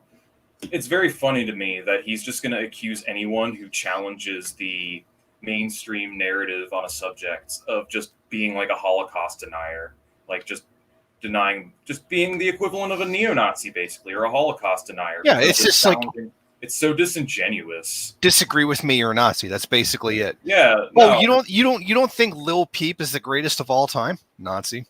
Yeah. No, like this is what I'm saying. Vaush is not a particularly intelligent person. He's just a good talker. He's a good talker, and he's very good at pandering to his audience. He's a good And, bullshitter. yeah, he's a bullshit artist. He's just good at selling himself as an indomitable debate bro from his audience. This is the reason why you need to have the debate with a moderator if you're going to debate someone like Vaush, because you need a moderator to keep him from shouting you down or just kicking you off or rage quitting when, in the mid debate. Like I remember my debate with him, it didn't even last like an hour. It was like 48 minutes, 45 minutes. And like at the very end of it, he just straight up muted me and kicked me off. Bitch move. Yeah, pretty miraculous. Yeah, and he's not going to be debating me again. Just a heads up. I've emailed him, and he doesn't want to debate again. I wonder why. He said he didn't want to debate me. So Yeah, whatever. He doesn't want to debate you. He doesn't want to debate me again. So let's go through the emails real quick.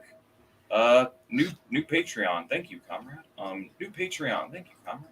Go through your emails. Hot, sexy co-eds in your area want to meet. Dirt. Click here to find out more.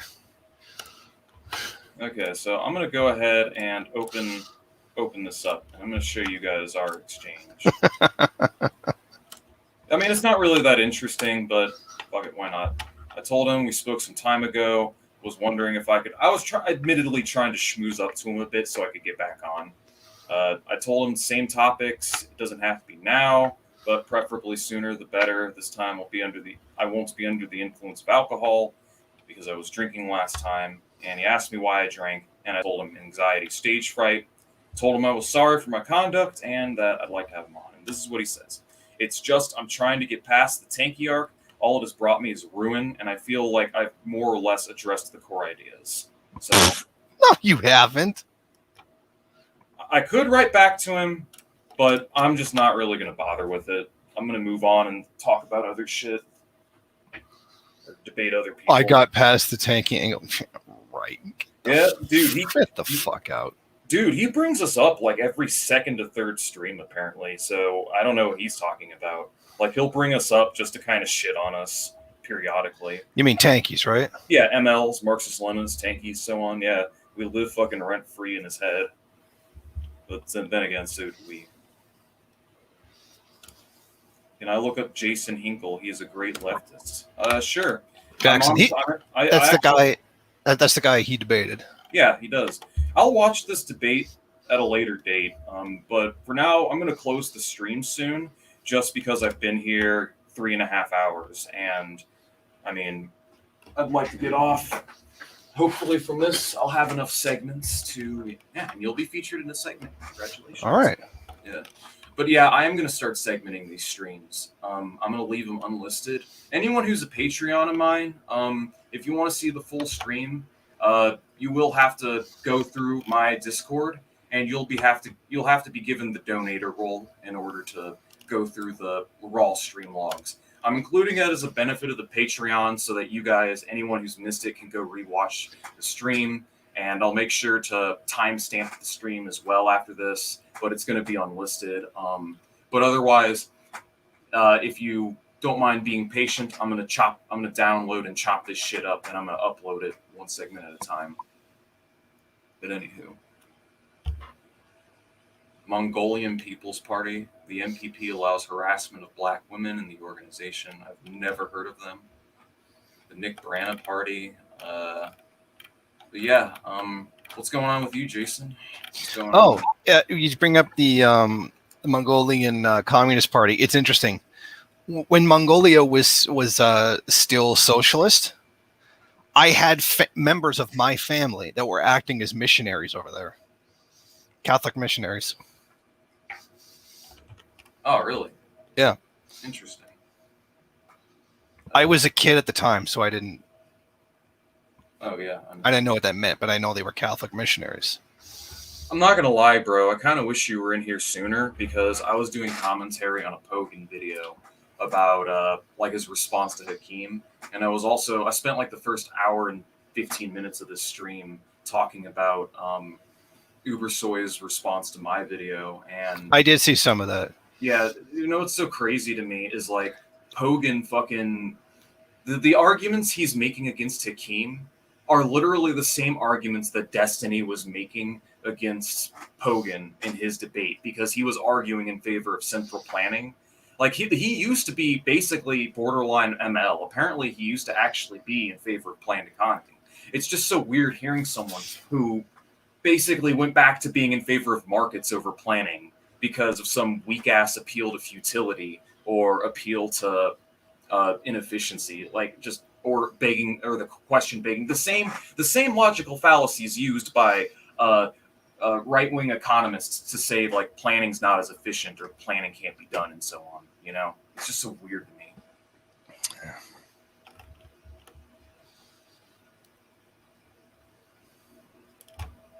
Vaush gets stomped by Jason Hinkle. I need to watch it.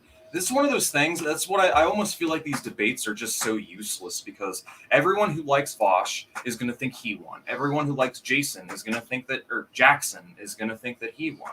And it almost accomplishes nothing. Like you weren't really going to change a lot of minds. That's why I feel like my efforts are more well spent on response videos from now on. Like I'm still going to do debates just so I have more online presence, but I mean, there's not really much good because people that are ideologically committed are not going to change their minds unless like they're repeatedly exposed to the faults in their own ideas, you know. But yeah, no, Pogan is definitely a fucking grifter. Like that dude absolutely sold out. And yeah, that's the reason why he has been subject to my wrath. But yeah, you got anything to say? Nope. Yeah. Other than thanks for watching. Yeah, no, thanks for watching, guys. I'm gonna kill the stream now. I think 3 hours and 40 minutes is good. But thanks for joining me, comrades. Next week we will stream again around the same time. Make sure to DM me in the Discord or send me an email like the one I included at the start of this. Either email me or DM me, and and send me your videos, basically. Send me the videos you'd like me to react to. I'm going to go ahead and include the link to both my email. Let's go ahead. No, I don't want to. I want to get rid of you, actually. Here, not you. Xander Myers. So this is my email. If there's anything you want me to react to, send it there. No, I don't do fax. I'm also gonna include a link to the Discord as well. So generate a link. There's my email. There's my Discord. So we'll go ahead and leave that up for like the next 30 seconds, and I'm gonna close this. So there's the Discord link, email link. They're all right there. Send them to me through Discord. Send them to me through direct email. You'll be able to find links to my Discord on some of my videos as well. And yeah, give me content to react to, and we'll do this. Appreciate the help, comrades. Appreciate the financial support. It definitely raises morale when you receive some sort of payment for the hours of effort you put into YouTube videos, you know? Yeah, I mean, don't worry. We're gonna boost our shit in the algorithm. If I ever get big and famous, I am going to send clout everyone's way. Like, you know that channel Second Thought, right? I've heard of it. Yeah, Second Thought. Be cool if he started. I mean, I know he shouted out re-education and Paul Morton, but it'd be cool if he like routinely started directing clout because he's got like 1 million subs. It'd be cool if he started directing clout to, you know, smaller YouTubers. That'd be lit. That's what I'm gonna do when I get big enough. Anyways, see you guys.